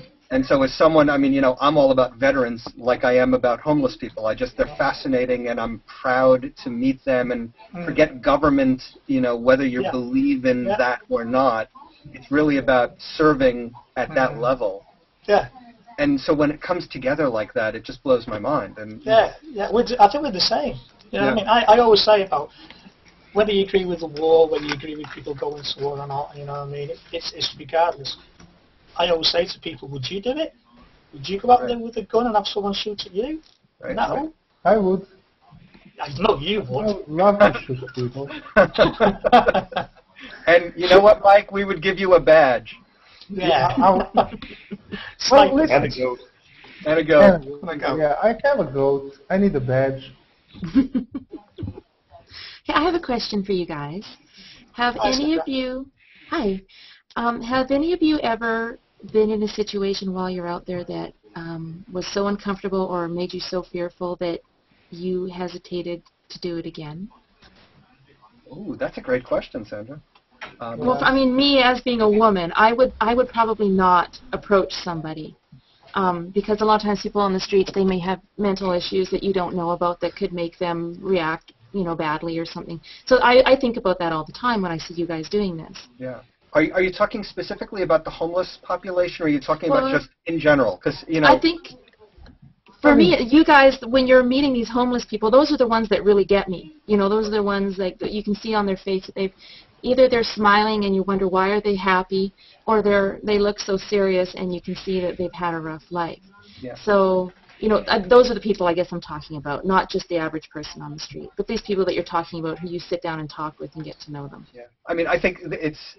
For me, it's about just walking over and saying, how you doing? Is everything okay? And in that instant, you'll know that they are either receptive or not, and then, you can take it from there. I mean, certainly if they're twitching, if they're off their medication, and unfortunately a lot of people that end up in shelters, they have the medication that they're given, they have other people stealing it. So you can see the extreme cases.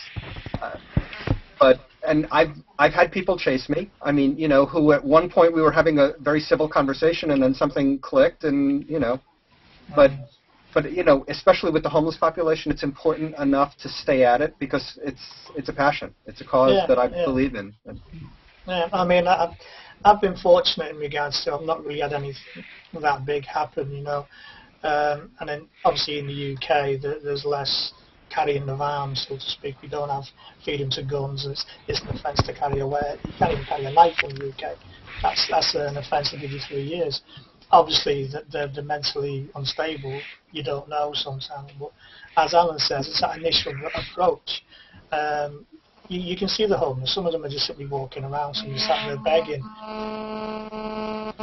Is buzzing, so and if the ones who are normally begging and normally got a bowl out of it or a cup out or something like that, you can approach them because they want to be approached, because their goal at the end of it, I suppose, is to try and get some money out of you, get something to eat or whatever, and your goal is to get to know them, get to talk to them. The ones that you see walking around sometimes, and you can tell they're not quite like, but you still go up and talk to them, because what's the worst you're going to do? You're going to get chased. You can run. You know, so right. It's that initial. It becomes instinctive after a while. You just seem to know when it's okay and when it's not okay. Right. I think it's less the homeless that you need to worry about, Sandra, as it is some of the more, what I'll call the interesting people that I'm drawn to. Yeah. Right. Okay. I've walked through very dark parts of Manhattan at all hours of the day and night, and I like to brag that I'm fearless, even though I'm not that big a guy. I mean, I'm perfectly average, but I'll talk to anyone. But I have feared for my life, and then it's really about just being prepared and having your wits about you, and Yeah, it's right. I mean, there's parts of Liverpool you don't go in. The police won't go. Top Street, Liverpool, the police won't go there. Moss Hill, it's in Manchester. It's gang run. There are guns there. You will get shot. You could get shot. It's knowing your own sensibilities and your own boundaries and where you go and where you don't go. But I have met some people that are gang related, and I've taken their pictures and I've spoken to them. And some of them, immediately you're not going to get a picture out of them because they're not going to want their photograph taken for whatever reason. So you leave them alone. You don't interfere with them. But what you do is you go somewhere. If you're going to take these pictures, certainly if you're a woman wanting to do it, you go into a city where there's a lot of people around, where there's a lot of people to turn to should anything happen, and you will find the down and outs and the homeless and the vagrants and the people pushing the trolleys with their whole lives in them. They will be there. So it's easier to do that if you're in that right environment, so to speak. So I wouldn't suggest putting yourself in any kind of situation where you are at risk. It's simply not worth it for a photograph. At the end of the day, But if you're doing that, just bring someone with you to trade.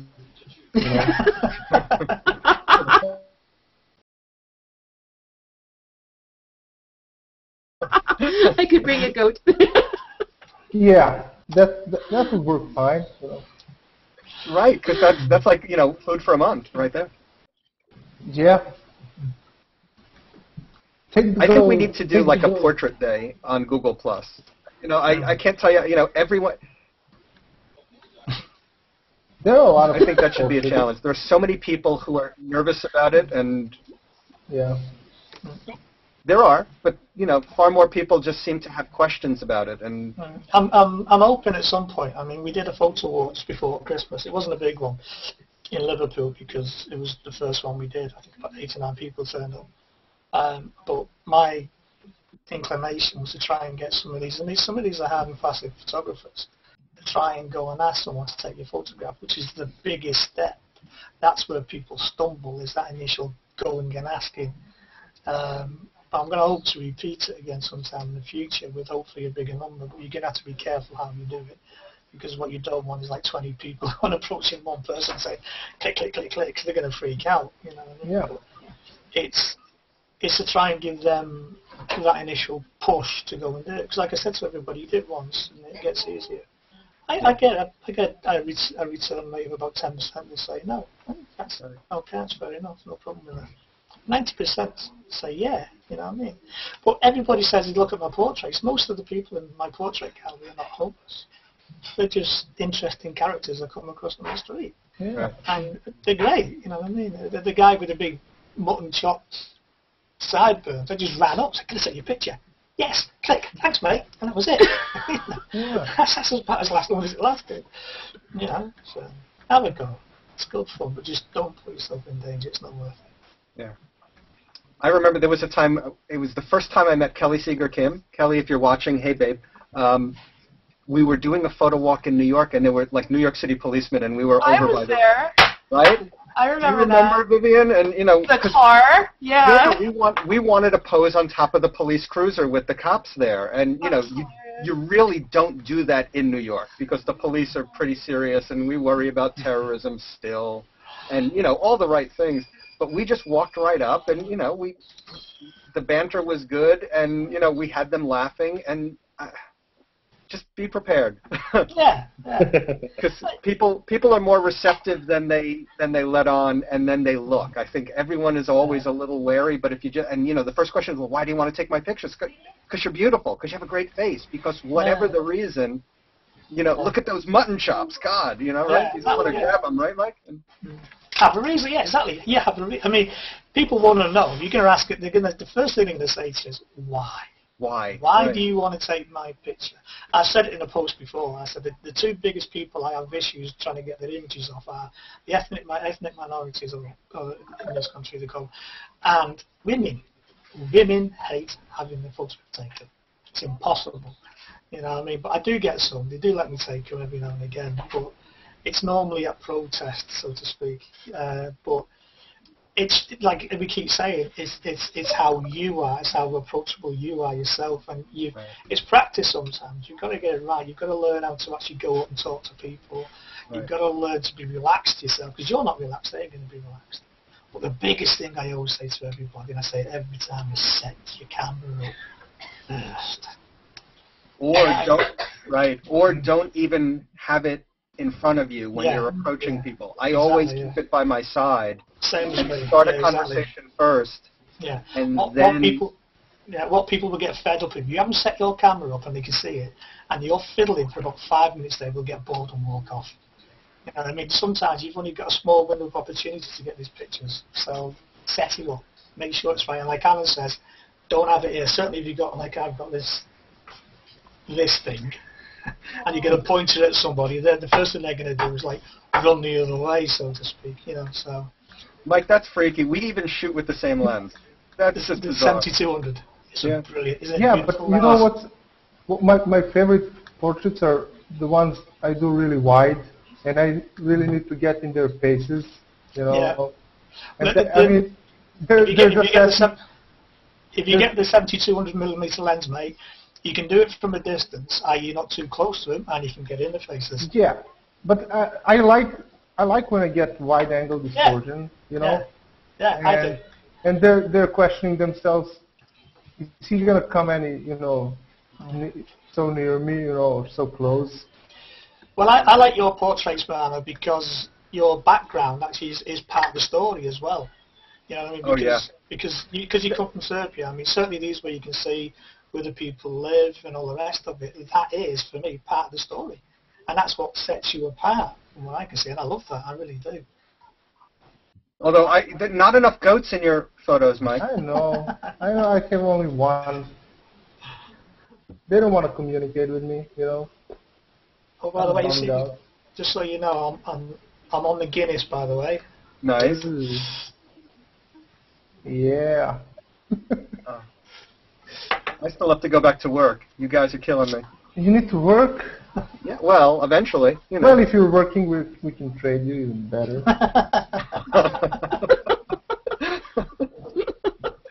God. Yeah, I know. I'm doing the spreadsheet now, so I'm going to share it later. Well, if Natalie gives us badges, she wasn't feeling the badge thing. She was. I think we had the wrong contact. I think we need Chris Chabot back. I think we need someone we can blackmail. Something we've got somebody on. Really, we want to demand stuff. We don't want to ask. I mean, asking, it doesn't work. Demanding was better. Don't make me fly to the United States, I don't think they're going to let you in. Yeah, I don't think they're going to let you in. I think you're on a list already. Yeah. They'll I'll say this, you're definitely not getting in. Yeah, no way. I'm calling my friends in Homeland Security. Really? No, I mean, yeah. Actually, if this thing, if Google Plus starts expanding as it is now, that's gonna be insane. You know, the biggest thing was when they canceled my incoming stream, and I'm having a really hard time finding new people. I really, really hate that they got rid of the incoming. I loved that feature. I loved it. You can actually search for all Google Plus posts that are going in real time now, so it's actually the same. But an incoming stream was something really nice. You just pop into it, find a nice photo, and share it, and there's a new contact. You know, it's really hard. I mean, people are complaining that they're here from the beginning. We kind of bonded with each other, and we did. You know, it's a group thing or whatever you want to call it. But it's really hard to see, you know, the new people coming and everything. You really need, you know, that's the biggest problem for me now, at least. Yeah. So let's start something. I mean, for the 37 people hopefully watching. Yeah. Let's get a mission, a movement going. Let's bring that back. We need to find a way, definitely. The thing is, though, I've always found that with Google Plus, if you talk to Google Plus, they will listen, and if enough people go to Google Plus and say, we enjoyed this, we like this, can we have it back? I think it will happen. You know, I think they have problems, you know, because with so many followers, incoming stream contain posts from all of them, so they probably need to serve an incoming, you know, with 1 million followers. It's not gonna work. I mean, it's probably a big problem right now. So yeah, but finding people now, it's so much harder than it was in the beginning. And that's I think for us it's a case of, or anybody in the situation we're in, I actually put a post up and I asked somebody about it, and it was a case of just managing your time there. That's the biggest thing, I think, is just trying to manage your time there. And, you know, we all struggle with it. Well, come on. I mean, what do you say you average? I mean, for me, in a 24-hour day, I would say I'm here like 3 hours a day. Yeah, a lot of time. Yeah, I'm a lot of quite time. a bit. Yeah, it's part of my workflow, actually, just with everybody. Because, I mean, I find it really valuable to interact with not only the photography community, but all of the other communities that are on Google Plus or elsewhere online. It's very valuable to connect with other people, to get inspired, bounce ideas off each other. It's good. I mean, as a creative guy, it's a source of inspiration. Every hour I'm awake during the day. Oh, wait.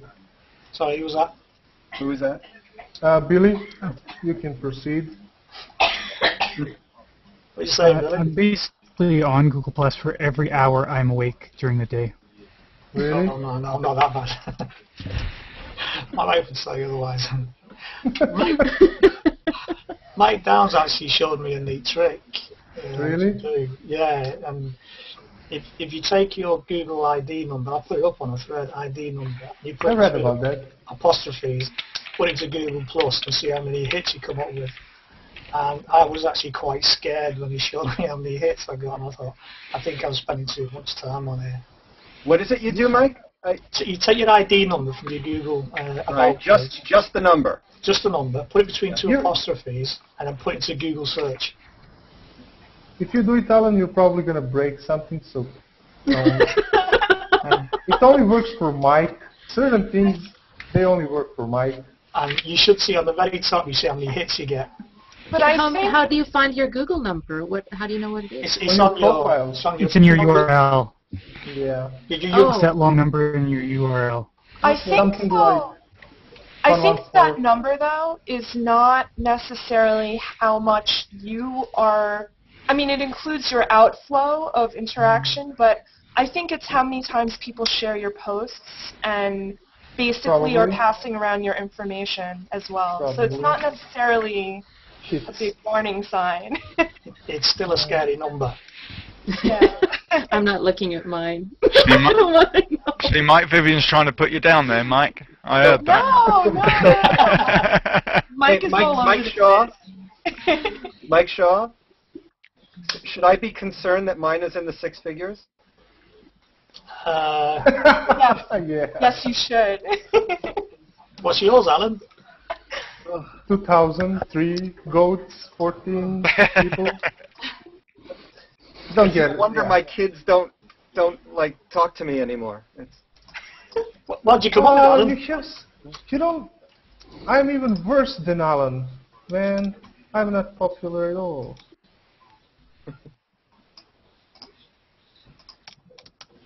But I'm leading the follower number.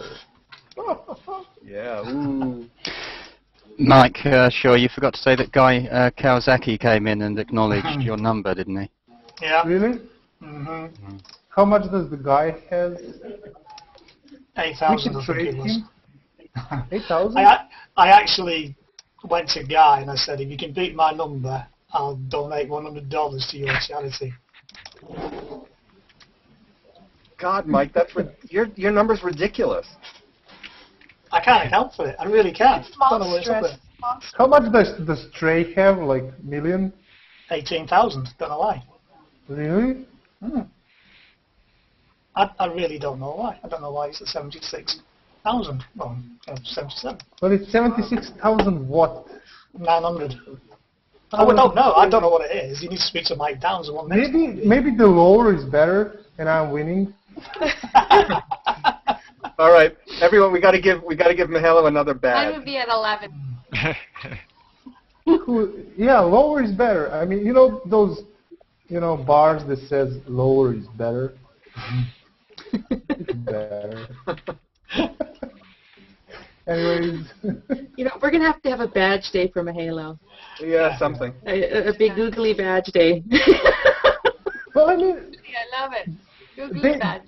When they did certain things to Google Plus, it always brought me back in terms of interest, like Hangouts and Hangouts on Air, and then they released it to everyone. And they recently stopped doing certain things, and we need new features and new things to have fun. I think they will. I don't think it's going to stay static. I think the way Google works is they're always getting better and better and better. So I think it'll always improve. Yeah. We'll see what happens.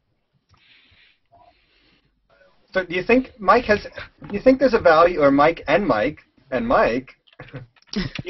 you think there's a value to the number of followers in terms of, I mean, forget like a blogging standpoint or an advertising standpoint, but is there some opportunity that's being missed by this large group of people who is sort of staying very centric on photography, but maybe there's a bigger platform?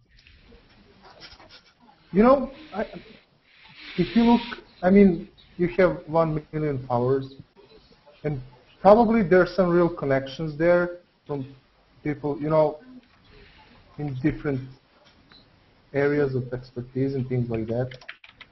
That they really, you can always use that. I've always said, I mean, it's always nice having big numbers at the end of the day, but for me, it's interaction.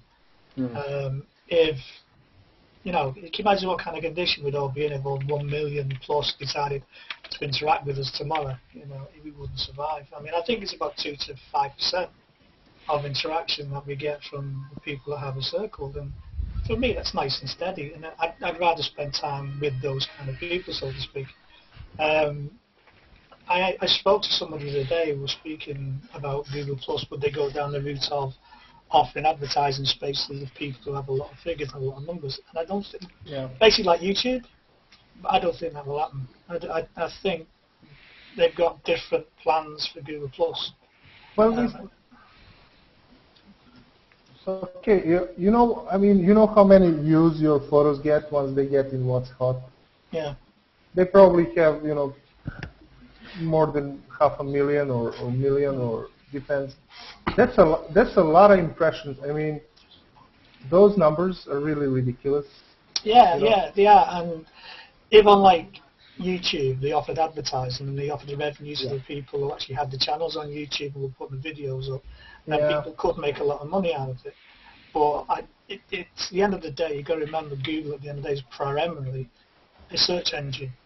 That's what it's there for. And I actually think, talking to some people, that's at the end of the day what they focus on more than anything. That's why they've never gone out to purposely take on Facebook. Google Plus is not to take on Facebook. That's not their intention. Yeah. It's a different thing. Altogether, it's a different animal. I think Google Plus will expand. What way? I don't know. I'm far from a web expert. There needs a way. They need to make a way to channel this thing. First, having discussions in posts is ridiculously heavy. You get lost, and a lot of people talk, and it's really you write something and then 10 comments come below, and it's really ridiculous for that, and they need to improve on that. And certain things to make it really usable, So I guess they'll do it soon. I think they're getting better. I mean, if you look at the spam issue we had not long ago, where you were trying to delete all the spam posts, now it does it automatically. Yeah. I mean, when I open my post, it says check all posts deleted for spam. That's great. It's so easy to do. So I think improvements like that will come along the way. Can I ask a question though from everybody here? Are you finding you're having to police your posts, threads a lot more? Oh God, yeah. Yes. What? Yeah. So much garbage. I mean, so many negative comments that are just irrelevant, as opposed to just purely like an emotional reaction to something I can deal with. Yeah. But just the crap and the just the vile behavior. Yeah. Yeah. I'll tell you what I have noticed though, which I think is really nice, and that is because obviously you go get the odd idiot out there that are sort of pumping these things into the stream and adding the comments onto your thing, but a good lot of the followers that I've got, and I do the same back as well, it's sort of self-policing. We're all looking out for each other's streams anyway. Yeah. So if I see anything in somebody's stream, say like earlier on I was looking at Alan's and one of yours as well, Mike, earlier on, and I'd seen somebody was spamming the odd thing here and there, and a thing about a hangout and please look at my blog and all this, and I was just flagging them as I was going down while I was checking to see what was going on about tonight, just reading up on it, seeing what all the comments were. Yeah. But I was already flagging stuff as I was going down just to get rid of some of the rubbish in it. Because I'm scrolling past anyway, I might as well flag it as I'm going past it. And is that something you can do, Justin? I mean, I think that's marvelous, and thank you, by the way, but is that something, so if the people who are close to me are looking, can they flag comments on my posts? They can, but it doesn't remove them. Like when you flag it, it removes it. Andrew, we just fight them. I blocked about 10 people today. My block list is ridiculous. It really is. I'm into thousands. I know I need to learn Indian and Spanish. I mean, I love fighting people back. Here's another interesting thing. Speaking of Spanish, I mean, I think it was like 3 days ago. It was one of the days over the weekend. Literally every one of my posts came in Spanish. I mean, except for maybe 3. It was the oddest thing. I mean, like of the thousands of comments I get in a day, on this particular day, it was like all of South America, Mexico, and Spain had found me. Yeah. For some extremely weird reason, I seem to be quite popular in India. Yeah, India. My biggest following comes from India. We need to learn Indian because they're probably going to invade us at some point, or Chinese. I was debating Chinese or Indian, and Chinese is so hard, man. They have all those characters. You can't even, I tried, but it doesn't work. I'll tell you one thing about the Indians, though, that I have found is they're extremely polite. They're unbelievably polite. They're going to invade you first because you invaded them before. Now, Mihailo, am I hearing you declaring war on India on behalf of... No, I'm preparing for the invasion, I just want to know how many goats to get ready to trade for you. And badges. and badges. And don't forget the women. Here's the other thing. If you declare war on India on behalf of Serbia, and you win for whatever strange reason, we'll give you a badge. You know why we're gonna win? Because they can't find us on the map, probably. You know, they were like, oh, you know. So they'll go to Croatia instead, and like. So you could start a world war potentially. You realize, right? I know. Right here and now on Google Plus, you're declaring war on India. I can't believe I'm witness to this. I didn't want to declare war to India. I just want to say I'm preparing for the invasion by them. You know. I'll tell you something, man. I know what you were saying about finding you on the map. I don't know where you are on the map. I know. Nobody does, Mike. Listen, they will need translators once they come. You know, if your trading value is much bigger if you know Indian and they come, you know, so that's, we need to do that, guys. I mean, it's really not... Is it enough if we like curry? Well, if you have people to trade until you learn Indian, it's enough. If you don't have people to trade, start learning Indian now. You do know this is being recorded, by the way. It's going to go out on YouTube. Yeah, but listen, I mean, I didn't... Alan said that I was declaring war. I just said I was preparing because, you know... Oh, wait, you said preparing? I thought you said declaring. No, I said preparing, man. Big blinky guy. Now their ambassador is going to call my ambassador and they're going to say, where are you on the map? Can you send us the new maps? and then the Indians are gonna load the 8-bit, you know, Google Maps for April Fools, and it's gonna be a mess. I don't know. I don't want to think about it too much. I don't know how it's gonna end. Mihailo, I hope you don't plan on traveling outside your country ever again. If you do, bring plenty of goats. It'd be hard to travel with all those goats. You'll have to take blow-up goats. You actually do realise now that every single airport around the world is going to have a picture of him up on their wall. Okay. Next to a goat, Mike, right? English? Yeah, English is not a goat. Have you seen these people? Most wanted. English is not my primary language, so if I offended anyone, I didn't do it on purpose. Right? You're just talking about it. I don't know. Hey, Mike Downs, you haven't said anything. Yeah. No, this is the quietest I've ever been. For people who know me, I can talk as good as you guys, but I'm happily sitting here saying nothing, seriously. But is your English as good as mine? I mean, No, I've just put comments in the stream to say that this is my last on air as I'm getting shut down after this program with all this talk of war and, you know, invading countries, and so it's nice to be here and for the short time that I've had it, and now going the same way as Mihailo and losing mine. You can always keep sanctuary here, you know, in Serbia. Well, bring passport, goats, and anything you can trade. All right, so here's an important question for Mike Downs. I mean, what animal should we trade you for? Probably a squirrel, I think. A red squirrel. Just one, if you can find just one red squirrel, the problem is there's none in the UK, so if you want to find some red squirrels, apparently they are the English squirrel, not the grey ones. Oh, and if you want to make a squirrel pie, then you need 7 squirrels to make an adequate pie, apparently. Okay, so 3 pies, 21 squirrels. Yeah. That's enough. 21. Are you putting this on your spreadsheet?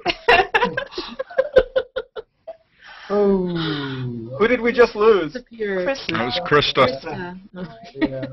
Oh, and I was just going to, talk about beaver and moose. That's probably why she went. Yeah. All right. Well, we could keep going. So, Sandra, how many moose do you think you're worth if we ever... I think I'm worth quite a few, actually. You know, I think... Would you say 3? Depending on how big their antlers are. If they've got a big rack, then I would say maybe 5. That might be back on Mike Downs' show. Oh, man. How could you possibly say big rack on Mike's show? Talking about antlers. Did all of you talking about? did all of you can't people believe tick you the little said checkbox big to get in here that laugh. says, like, don't say anything or do anything? Did you guys see that or not? There was a checkbox for what? Yeah, it said, no, don't do anything bad, and don't mention stuff you shouldn't, because we... You don't actually think we read it, do you? We just ticked it. Oh. Oh my goodness. Oh wait, someone new just came in. Oh look. Oh no, not someone new. Sandra bringing down the conversation to base level, you see, that's what it was. I didn't do anything. Okay, wait. We have to pick on. Is it Jelena or Helena Milosevic? Yep. We have to pick on her. Do you speak English? Good. No, yeah, don't pick on her. Why? Muted. She muted. She muted, I think. Oh, okay. What animal would you be traded for? Someone translate. All right, change topics. Vivian. Vivian, are you going with pigeons or skunk? Or something to be named later? Something to be named later. Oh, come on, commit, baby. Come on. Commit. Pick an animal. Yeah, you know, I'm gonna go with pigeon because I'm gonna keep it New York all the way. You know. That's it. Yeah. Represent. You know, but the fancy pigeons. Represent with the dirty pigeon. Yeah, because I'm going with like sewer rats for me. Well, is it? I know what I want. I know what I want to be traded for. I want to be traded for one of them baboons with them big, horrible red asses. Oh, said us now. You said us. Wait, hang on. It's getting worse. It's getting worse. Hey, Mike, have you ever seen the front of a baboon? Have you ever seen the front of a baboon? Forget the red asses. Yeah, but that's Said it again. I tell you what, I don't know if you've ever done this. We have a place there called Nosy Safari Park. You know, you probably have them in America where you can drive around these places where you have all wild animals out just roaming free. And in this Nosy Safari Park, they have the monkey enclosure. And I can't remember what the monkeys they were, but they weren't baboons, but there were some baboons in there. And you have the choice to drive in your own car, or you can go down the outside. Me being a fool decided to drive in and came out with half my car missing. Because they all rip your car to pieces. They're vicious. They are really vicious. I lost my aerial. I lost part of my roof trim. I lost one of my mirrors. I lost one of my hubcaps. And my little laptop was brilliant. Wants to go back through again. Yeah, I like monkeys. I want to be traded for a monkey. Monkey? How much monkeys? 12? Barrel full of monkeys. Okay, so is it legal to trade people for animals? I mean, not. Now you worry about it? Well, listen, I'm writing stuff down, and I want to know the legal issues, you know, because I don't want to get in trouble. You know, first Indians, now animals, and then trading. I think you've just gone beyond it, mate. You're lost cause now, mate. So by the time this hangout's finished, he's going to have the weirdest looking shopping list you've ever seen. Everyone in Google Plus is making a badge that looks like a goat. Can you imagine that? I mean, let's pin the goat. Oh, weird. Oh my God, you're right, Mihailo. There are goat badges showing up. Are there? No. Are there? I'm gonna go look. Yeah. Right. So. All right. So, do we have any? Is anyone actually watching, or is it just us? I don't think so. I think we lost them a long time ago. Can I ask Alan what that instrument is behind you? Not the guitar, the blowy thing. What that's a tuba. Oh, do you play? No. It's it has a trading value. Go on, have a go. You know, have a go. Go and give us a But that's John Bon Jovi's guitar. Really? Oh, okay. Yeah. Does he play? He does, yeah. You can trade that. Hopefully How did you get his guitar then, Alan? Huh? How did you get John Bon Jovi's guitar then? We work together. Yeah? Yeah, we do a little work together. Okay. Can I'll add that to spreadsheet because it's really worth something. Yeah, I mean, we could trade that, right? Alan has a very high value. Yeah. He can potentially get us out of jail once, you know, and then who knows? what the future brings. I'm looking forward to when we get to India. Yeah. And how much we can trade Milano for, because that's going to be very interesting. I'm thinking we're getting like 14 elephants and all the curry we can carry. What we'll have to do, we'll have to bring in between two elephants tied to a stick like that. Right. Man. Oh, yeah. How cool would that be? Like a peace offering. Yeah. We've got in. It's too bad there aren't active volcanoes in India because we could do a sacrifice. Yeah. I mean... Of course, I'm making a stream of consciousness between Mahalo Hawaiian and Mihailo, you. Yeah. You got that, right? Subtle. I'm not leaving my apartment anymore. I mean, I'm here for the time being. Yeah. All right, well, we could cast the movie of us right now. You should go to Discovery. We already agreed. We want a show, Mike's got a new job, and you're not allowed out of the country. So I'm going to recast this. Well, we're going to, You totally screwed up our show, Mihailo, just today. You can 3D model me, and I can voice over. I mean, technology is so advanced right now, we can do pretty much everything, I can be a talking goat. You can go with a goat. I'll go to the Disney Channel then. Look. Talking goat, right? You get Pixar to do it. Yeah, Pixar, right? Where do I sign? Where do I sign? Anyways, guys, I have to travel tomorrow, and I'll be leaving the country, so if I don't come back... yeah, it's not going to be fun. This was a fun hangout, and I really enjoyed it. Nice meeting you all. Are you leaving? Yeah, I'm leaving. I have to go tomorrow somewhere. I can't disclose the location. No, totally don't want them waiting for you there. It's awfully cool to Middle East, though. So it's a safe house you're going to or something. All right. Yeah. Well, then I guess we should all leave. Yep. Either that or hey, we could let's stay on for 2 more minutes and just talk about Mihailo. Yeah. I mean, listen, Mihailo, before you go, how come you don't do your public hangouts very often anymore? I miss those. Well, I really don't like people. I'm not really social. And it took me 6 months to figure that out, Whenever I hung out with you. Yeah, and I'll do them, If I start a hangout, there is probably some evil intention behind that, so beware. I might trade you. You look like you were in pain in some of those hangouts, but yet you stayed there. Yeah, I don't want to. I'm gonna lose so many followers if I talk about it, so I'm not gonna do it. Anyways, guys, you have fun. Nice meeting you, and we should do this again. I think.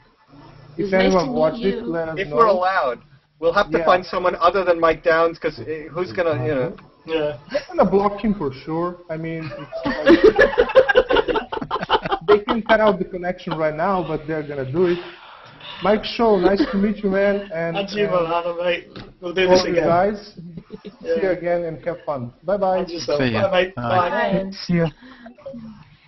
Funny man, very funny. Oh, that was hysterical. I'm crying. His expression is always so difficult to understand.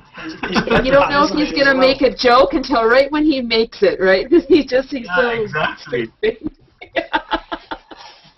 Right, I need a toilet break. We'll be back in a few minutes.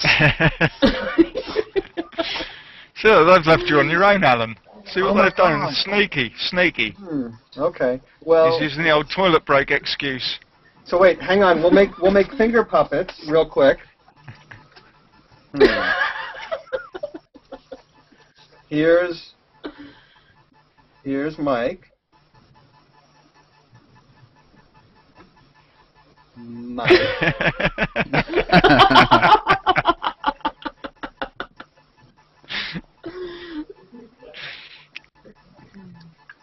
And Mihailo. Okay, what is the dark spot down below on Mike? That's Mike's goatee. Oh, no, there's further down we have a mark. Wow. Andrew, where are you going? No! I was wondering if there was something I didn't know about. Wow. Freudian slip. Freudian doodles, right? Now we know why he has so many followers.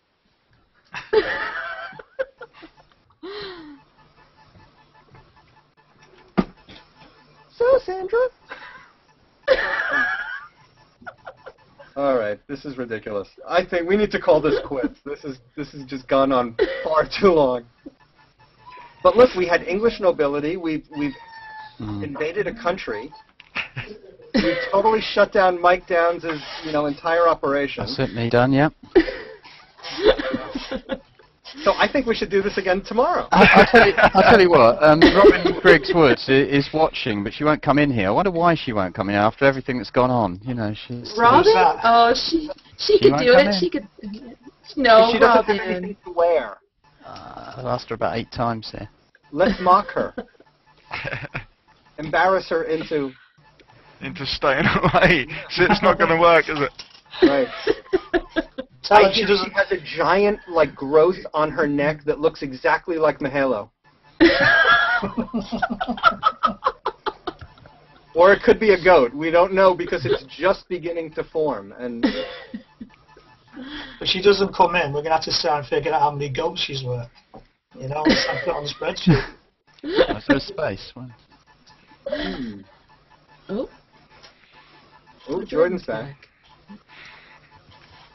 And that's full up again. Okay. Does he have a goat with him? Oh my goodness! No, it's a moose. He's got his blue moose. He's a match, though.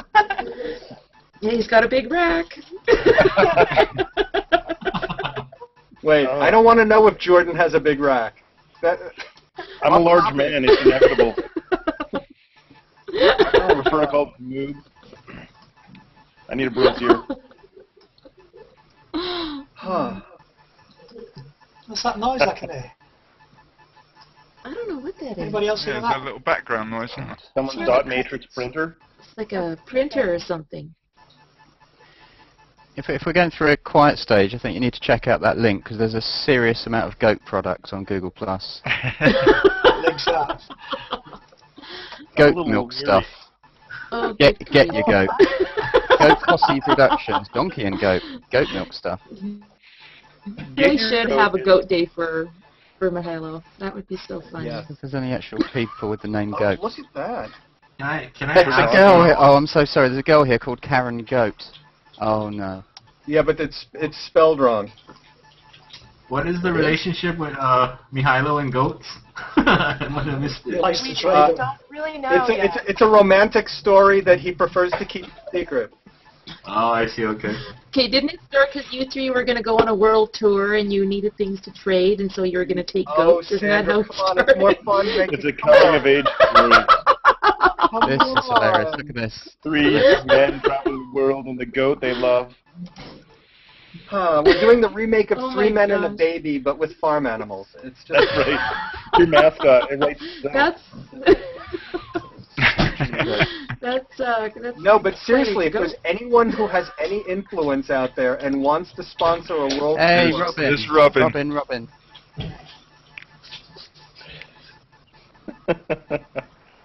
Where is she?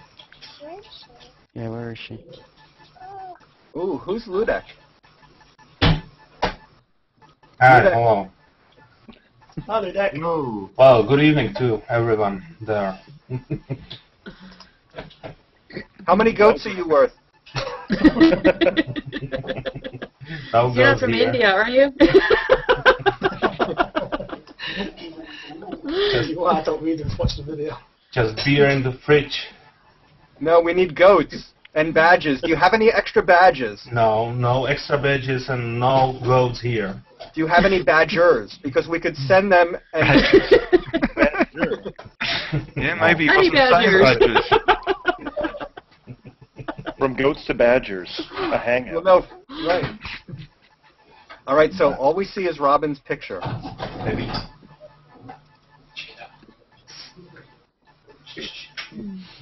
This does not bode well.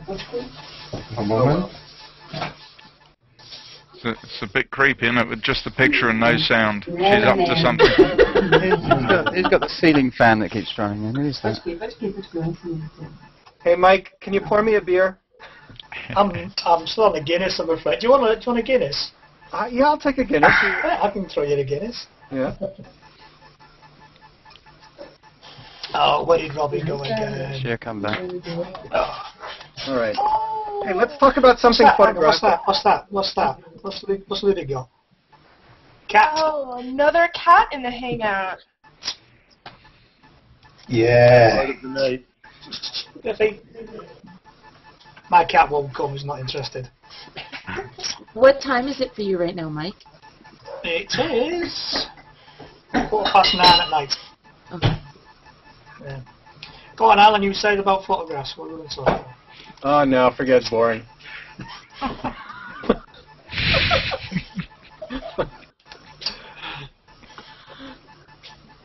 What's that Alan, noise? What? That noise. Who? Anyway, so I was about to say something to Alan. Go on. Oh, I was just going to say, Alan, I've seen on my stream yesterday and maybe the day before, people posting flowers 4 ways or something. Oh, yeah. Oh, God. Someone must have put you up to that. One of the things that I feel is important, is this aspect of mentoring and inspiring and providing creative exercise for people.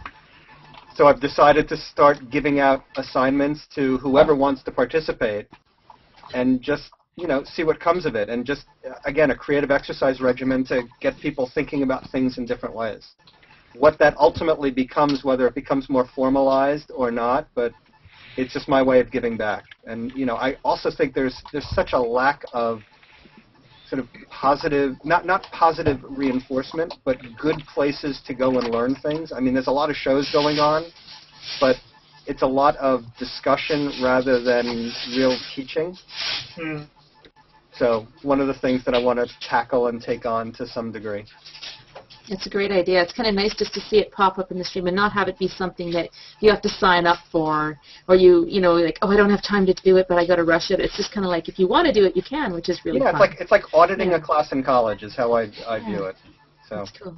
Good idea. I like that. Thanks. Well, we'll see. Yeah, I think it's a wonderful idea. I did see it in your post today. I did see them coming up on the stream. And I had a nice smile on my face when I saw some results as well. Yeah, I mean, it's amazing what people are capable of when they just push outside their comfort zone. And for me, that's what this place is also about. It's, really being encouraging and supportive. So. Yeah.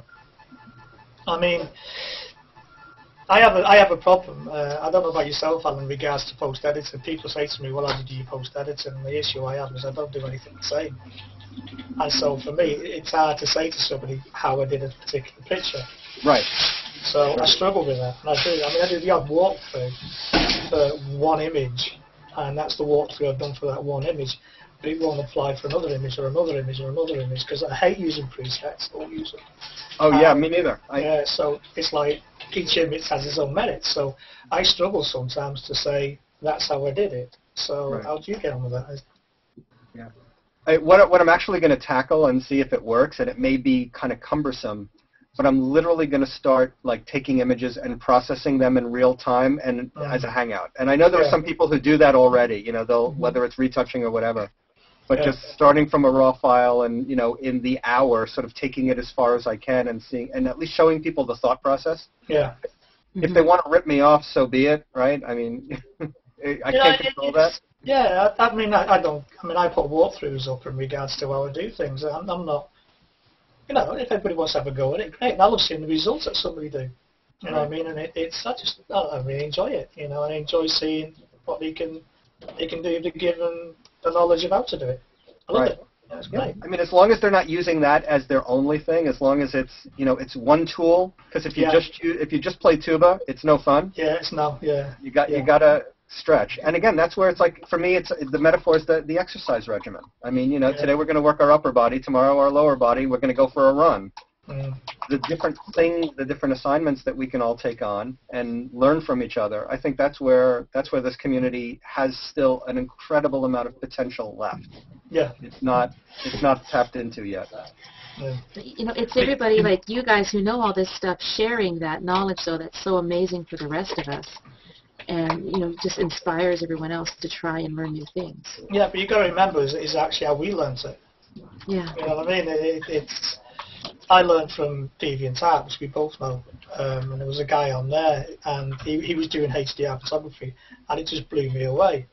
But he didn't talk much, so it was a case of actually looking what he did, trying to get my head around it, and asking questions, getting people to talk to me, and eventually you get your head around it. And then the more confident you get with the editing programs, the more you'll do with it. You know, it's just confidence more than anything. You know, right. What's the digital age? What's the worst can happen? You're not losing a roll of film. You're not using chemicals. You're not, you know, it's don't like delete. You know, step back. You can't do that in a darkroom. You can't go back if you've done something wrong. It's what, you know. So yeah, but we all learn that way. You know, that's how I've learned. Yeah. You know, I never went to school. Nobody told me this is how you take a photograph, because I don't think I would have. You know, I like hitting things. Right. Mike, along that lines, can I ask you a question? Say again? Can I ask you a question along that lines? Yeah, sure. You know, the whole, it's actually for everybody, but you know, the more I've been getting into photography, the more I've been coming to this conclusion that, you know, with contests and, you know, a lot of very educated like artists, it seems like you know, there's bias in terms of what we like, you know, like what our preferences are, and it seems to affect judging. You know, like you know, one person will like this, another person will like vivid colors, somebody likes black and white, you know. So when we do enter these contests and stuff, it seems like people make their art not for themselves, but more for like you know, whatever they're trying to win, you know. Yeah. Like, is that? I mean, to you, I mean, coming from somebody who's you know, done it for a long time, like, do you guys feel like, you know, contests? I actually don't. I don't enter many contests. Artists? There's very few I've actually ever entered. I enter a local art contest here, and I've won it once. Come second once, and I didn't come anywhere the last time. But I do it for the fun of it. So I don't actually go off and enter contests. But the criteria you gotta have on an image is basically, do you like it when you finished it? When you finished it, can you sit back, look at it and go, I like that. And if you like it, that's good enough. Be your own critic, you know. Right. Don't accept criticism from somebody else who just likes to give criticism, because they're a negative. If somebody wants to give you criticism but say you can do it better this way, take it. Take that by the bucket, because they're helping. The negative criticism doesn't work. But at the end of the day, I mean, people say to me, some of your images are oversaturated. I go, I know. I did it that way. That's why I did it, because I like it. Yeah. Some of people say to me, well, some of your portraits look too Photoshop. I go, I know. But they stand out. You know what I mean? And I like it. You know, I mean, it's everybody's got their own taste. One man's meat is another man's business. And what I keep saying to everybody, in photography, there's as many genres as there is equipment you can use to take the picture with in the first place. There's lenses, tripods, cameras, and then the genres are massive. And some people will like one, some people will like another. And no matter what you say, what you do to these people, they are never going to like that, because it's not their thing. Just, you know, don't appeal to it. Appeal to yourself. You know what I really like about what you is that people say those things to you, and you say, I know. Like, how confident is that? That's awesome. How many of us just don't have that confidence, you know? And I think it's great that you have that. I am, and Alan will probably say the same thing, and anybody who does photography will tell you the same thing, is I am my own worst critic at the end of the day. God, yeah. Yeah, and I can spend hours on an image,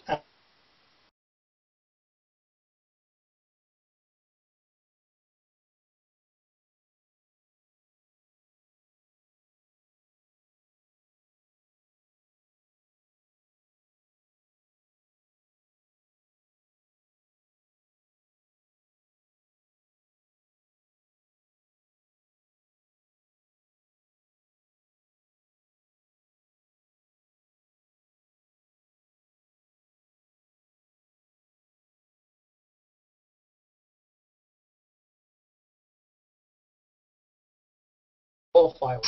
But if I've worked on one constantly, and it's been days even, and it's just driving me nuts, and in the end I go, right, I've got two choices here. This is going to drive me nuts probably for the rest of my life until I get it right. And I'll walk away from it and just leave it, and I'll walk away from it and I get rid. It's done. It's finished with. And that's a trick that you can apply, Sandra. I mean, just when you get to a point where you're just stuck, shut down and come back to it a full day later or 2 days later. And again, to reinforce what Mike said, you're not pleasing anyone. And as soon as you embrace that, everything will open up remarkably quickly. Once you let that go. And until you let that go, you're going to worry it and overthink it, and it's never going to be right. But as soon as you say "fuck it," it's all gonna shut down.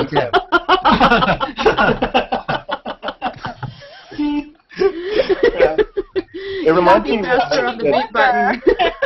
me what Mike said earlier about taking portraits and how going up to talk to people, how the first time really is so intimidating or crazy, and how so often the first times that we grapple with these new lessons, like there's a long time getting up to the edge, getting up to that cusp where we finally take that step. And then once we do, we're like, okay, that was not nearly as frightening as I thought it was, you know. And then you've got that other tool in your pocket, and you're like, okay, I can go and take this challenge on again. What you've got to remember as well is you've got to understand your audience. That's the biggest problem people have. Is when you take a photograph, it's who you're going to please with that. If you're taking photographs and you think you're going to go on and you're going out to impress another professional photographer, forget it. You simply forget it. Yeah, they're the worst critics. Forget it. Don't even bother. Yeah, they will find something wrong immediately, so forget them straight away. And at the end of the day, they're not going to buy your work. They're a photographer. You know what I mean? They've got their own work. I've got 3 images on the wall. I've only got 3, but they're all mine. Right. I don't buy other photographers' work. I like it, and I say it's great, fantastic, and I learn from it. But understand the people that are your audience. The majority of people that will buy your work from are the general public, who might have a point and shoot, might have some understanding of photography, but won't have the depth of understanding that you have of the subject, of the rules of threes and all that makes it pleasing to somebody else. So that's something you need to get your head around and not worry about the professionals and the critiques and that kind of thing, Get to know your audience. You know what, I noticed something interesting this week. I had a couple of photos that went kind of crazy, and I've never had that happen before. So I was looking at all the stats on them, like the pluses and the shares and stuff, and I was very, very interested when I started looking at these things and the one, I think I had over 270 shares, I can't remember, 170 or whatever it was huge for me, and not one person that I actually interact with shared it. It was all strangers. Yeah. And I started thinking about the photographic community and how we're all so against sharing because we don't want our stream to be full of shares, and how maybe we're missing out on helping each other out a little bit sometimes. And it was all those other people who aren't photographers or who I don't know who were doing it, and I just thought that was really interesting. That does happen with me, and I think it happens with Alan as well. And I think part of the problem is that you have to be aware, like you say, you don't want to fill your stream with shares, because that will simply annoy other people, because you'll just keep appearing all the time. Right. And what I tend to do would be either a +1 or a comment and a +1. That's what I try and do. I think I did +1 and commented on one of your pictures. That got you did, and I get so excited whenever you do. Thank you. Sorry. All right. Can someone hand Sandra a tissue? If you go for plus wanting all her photos, she's going to lose it. Sandra needs a moment. That's right. Sandra, Kobe Brown +1, one of my photos. Moment right here, coming live from Canada. Oh my God, my face is so red. Can we get Robin in quickly? Because she said she's got to go before she's arrived. Hello, Robin. Yo, Robin. Hi, Robin. Hi, gang. Hey. I really just wanted to say hi. That was such a good show. And I wanted to meet Mihailo, but gosh, now he's gone. he's checking for goats. Oh, wait. He's checking for goats. Alan has a puppet of Misha or Mihailo. I do. Actually, oh. Anyway, I'm going to scoot out, but I'll pop in another hangout when I have more time. Okay. I've got no. Love you all. Unless you take the license off Mike, it should happen again. Bye, Robin. See ya. Yeah, what we were talking about before. It's a case of, I'm selective about what I share because I tend to try and pick out people who don't have a massive following. I tend to try and pick out people that need just a bit more exposure. And I used to do a photo of the day, and I used to do it daily, and it's getting harder and harder to do it. And I did one today simply because it just stood out for me. I just loved it. But it's how far do you go? You know what I mean? I think there has to be a limit where we say we can only do so much. And I think Alan's the same. Just simply controlling your own stream sometimes a nightmare. It's enough to keep up with the people who I really want to keep up with. Because I've made some incredibly special friends who I just are really dear to me. And and that alone is unbelievable. But then finding new people and even acknowledging some of them is important to me. When they do something special, I really want to jump up and down on their behalf. Yeah. I think it was Vivian who said, when the what was it, the new one, or what was the feature that Google took away? That was all the new work? Yeah, the Incoming. Yeah. I mean, I really relied on that because I can't spend enough hours in the day finding people with a few enough amount of followers where it's it would do them a good, it would be like a good deed, and get my day job done. And yeah, it's hard. I mean, it's like I always said. People say, "Oh, it must be great to have 1 million followers." I said, "It is. It's nice because the exposure is fantastic." And I don't think I'd be in the position I am now, telling people what's coming off next if that didn't happen. Right. It's a double-edged sword. There's another side to it as well where you get to interact, but you'd like to interact more. But you just sometimes, I've got to cut back. I can't do it anymore today because I've done too much. I've spent 3-4 hours on the computer. I've got two choices sometimes. I can be on air on Google Plus without taking photographs. And for me, sometimes the priority is going on photographs because that's what I love to do. So, but you've got to remember, before this, I'm no different to anybody else. I'm just a guy who works, has a family, pays bills, pays a mortgage, and like I said to Mike Downs in one of the post streams was, I put my socks on one at a time. Alan's the same, and so's everybody else. I'm just depressed. I thought you were special. Yeah. Sandra, he is. Maybe he'll take his hat off. But you know how it is. People see that he's got 1 million followers, he's this, that, and that, and the other. No, it can be blown out of proportion sometimes, and I think it really is. I'm a photographer. I'm a chemical process operator. That's my job. Who likes to take photographs? That's what I do. Well, not for long, Mike, right? Hopefully. Right. But early days, but so hopefully. But it's my background was never in photography. It never was. And I don't know what Alan's background is in. I run an ad agency. I'm a creative director. So and the funny thing for me is, I came here to find talent to help them become paid, give them commissions, and identify new talent. And the fact that I had a hobby that was photography was sort of a bonus. I look back now and I wish I'd paid more attention when I was shooting with Annie Leibovitz and Bruce Weber and all the notable real photographers that I've had the pleasure of commissioning. Yeah. I sort of blew 25 years of opportunity, had I known I was going to do this eventually. Unbelievable, isn't it? Yeah. Right, and now they don't even talk to me because they know that I'm a photographer. Yeah.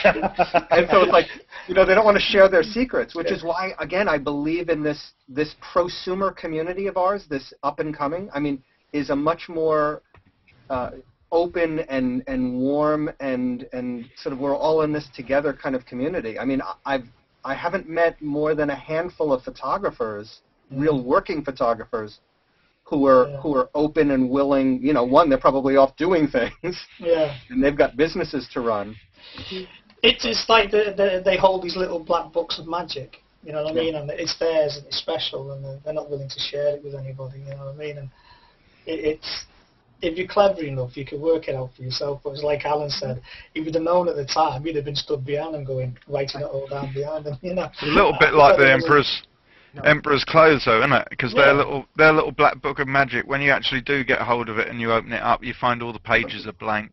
Yeah, exactly. And it was all done with smoke and mirrors. Yeah. And they just didn't. The reason they were playing hard to get is because there was no secret. That's the biggest secret of all. And there isn't. There's no secret to Photoshop. There's no secret to photography. It's a case of perseverance. Oh yeah, there are. God. I'm just glad Mike shared the link with me. You know, I couldn't jump in earlier because I had to run to work and then but I'm just your little Olympics camera and an iPhone user. They say the best camera to have in your hand is the one in your hand. Yeah, exactly. Sheila, how many goats are you worth? Me? How many goats am I worth? Try cows. No, because if we invade India, we can't trade you for cows. Cows, no. Okay, well then I'm worth 30 cows, okay? Sorry, Sandra. We'll round that up to like 63 goats. Okay, we'll take that. Yeah. Nobody mentioned sheep. Sheep have been out of the equation all night. No, that's not even in. Yeah. Not tradable anymore. You go in, Vivian. Yeah. Hey, everyone, I have to jump out also. I've got to... I think... Hi, Vivian. I think I'll be going soon as well. I'm going to get up for work in the morning. We've only been in for 2.5 hours. What's going on? Need to get some blood flow. But yes, I mean, I can see this happening again. It's been a really good hangout. It's been fun, which I think is what we wanted to do. But I think I'm more surprised than anybody else about where the fun actually came from. He's not here at the moment. I think Milana was actually really funny. I just didn't expect it. But, you know, I knew Alan was funny from the last thing. You know, Alan is what he is when you see him here. You know what I mean? He's a great guy. But Milano was actually being funny. Not serious, because I still don't know the difference between serious or funny. I have no clue. No, I haven't. The couple of times I've talked to him, it's almost like Harpo Marx. I mean, you just never know. You never know sometimes. I just hope he's not being serious, because I ain't doing that world tour if he is. Oh God, no. Well, we'll bring a cutout of him and keep him safely locked up. But yeah, I can see this happening again. Yeah. Oh, we better. We have to. Yeah, so it's been really great meeting you all. Yeah. Hey, thank you. Nice meeting you too. Yeah, thanks for the fun. It's an honour sitting here with you all. And yourself, Justin. You look after yourselves. Bye. Bye. Hey, thank you. See everyone. Alan's gone. Good night. Yes. Good night. Yep. There we go. There it is, isn't it? And I have to jump out because I have to end the broadcast and hope I've still got an account left, so that's quite cool. Good luck, Mike. Thanks everyone. I'll see you in a minute. Okay, bye. Bye, everybody.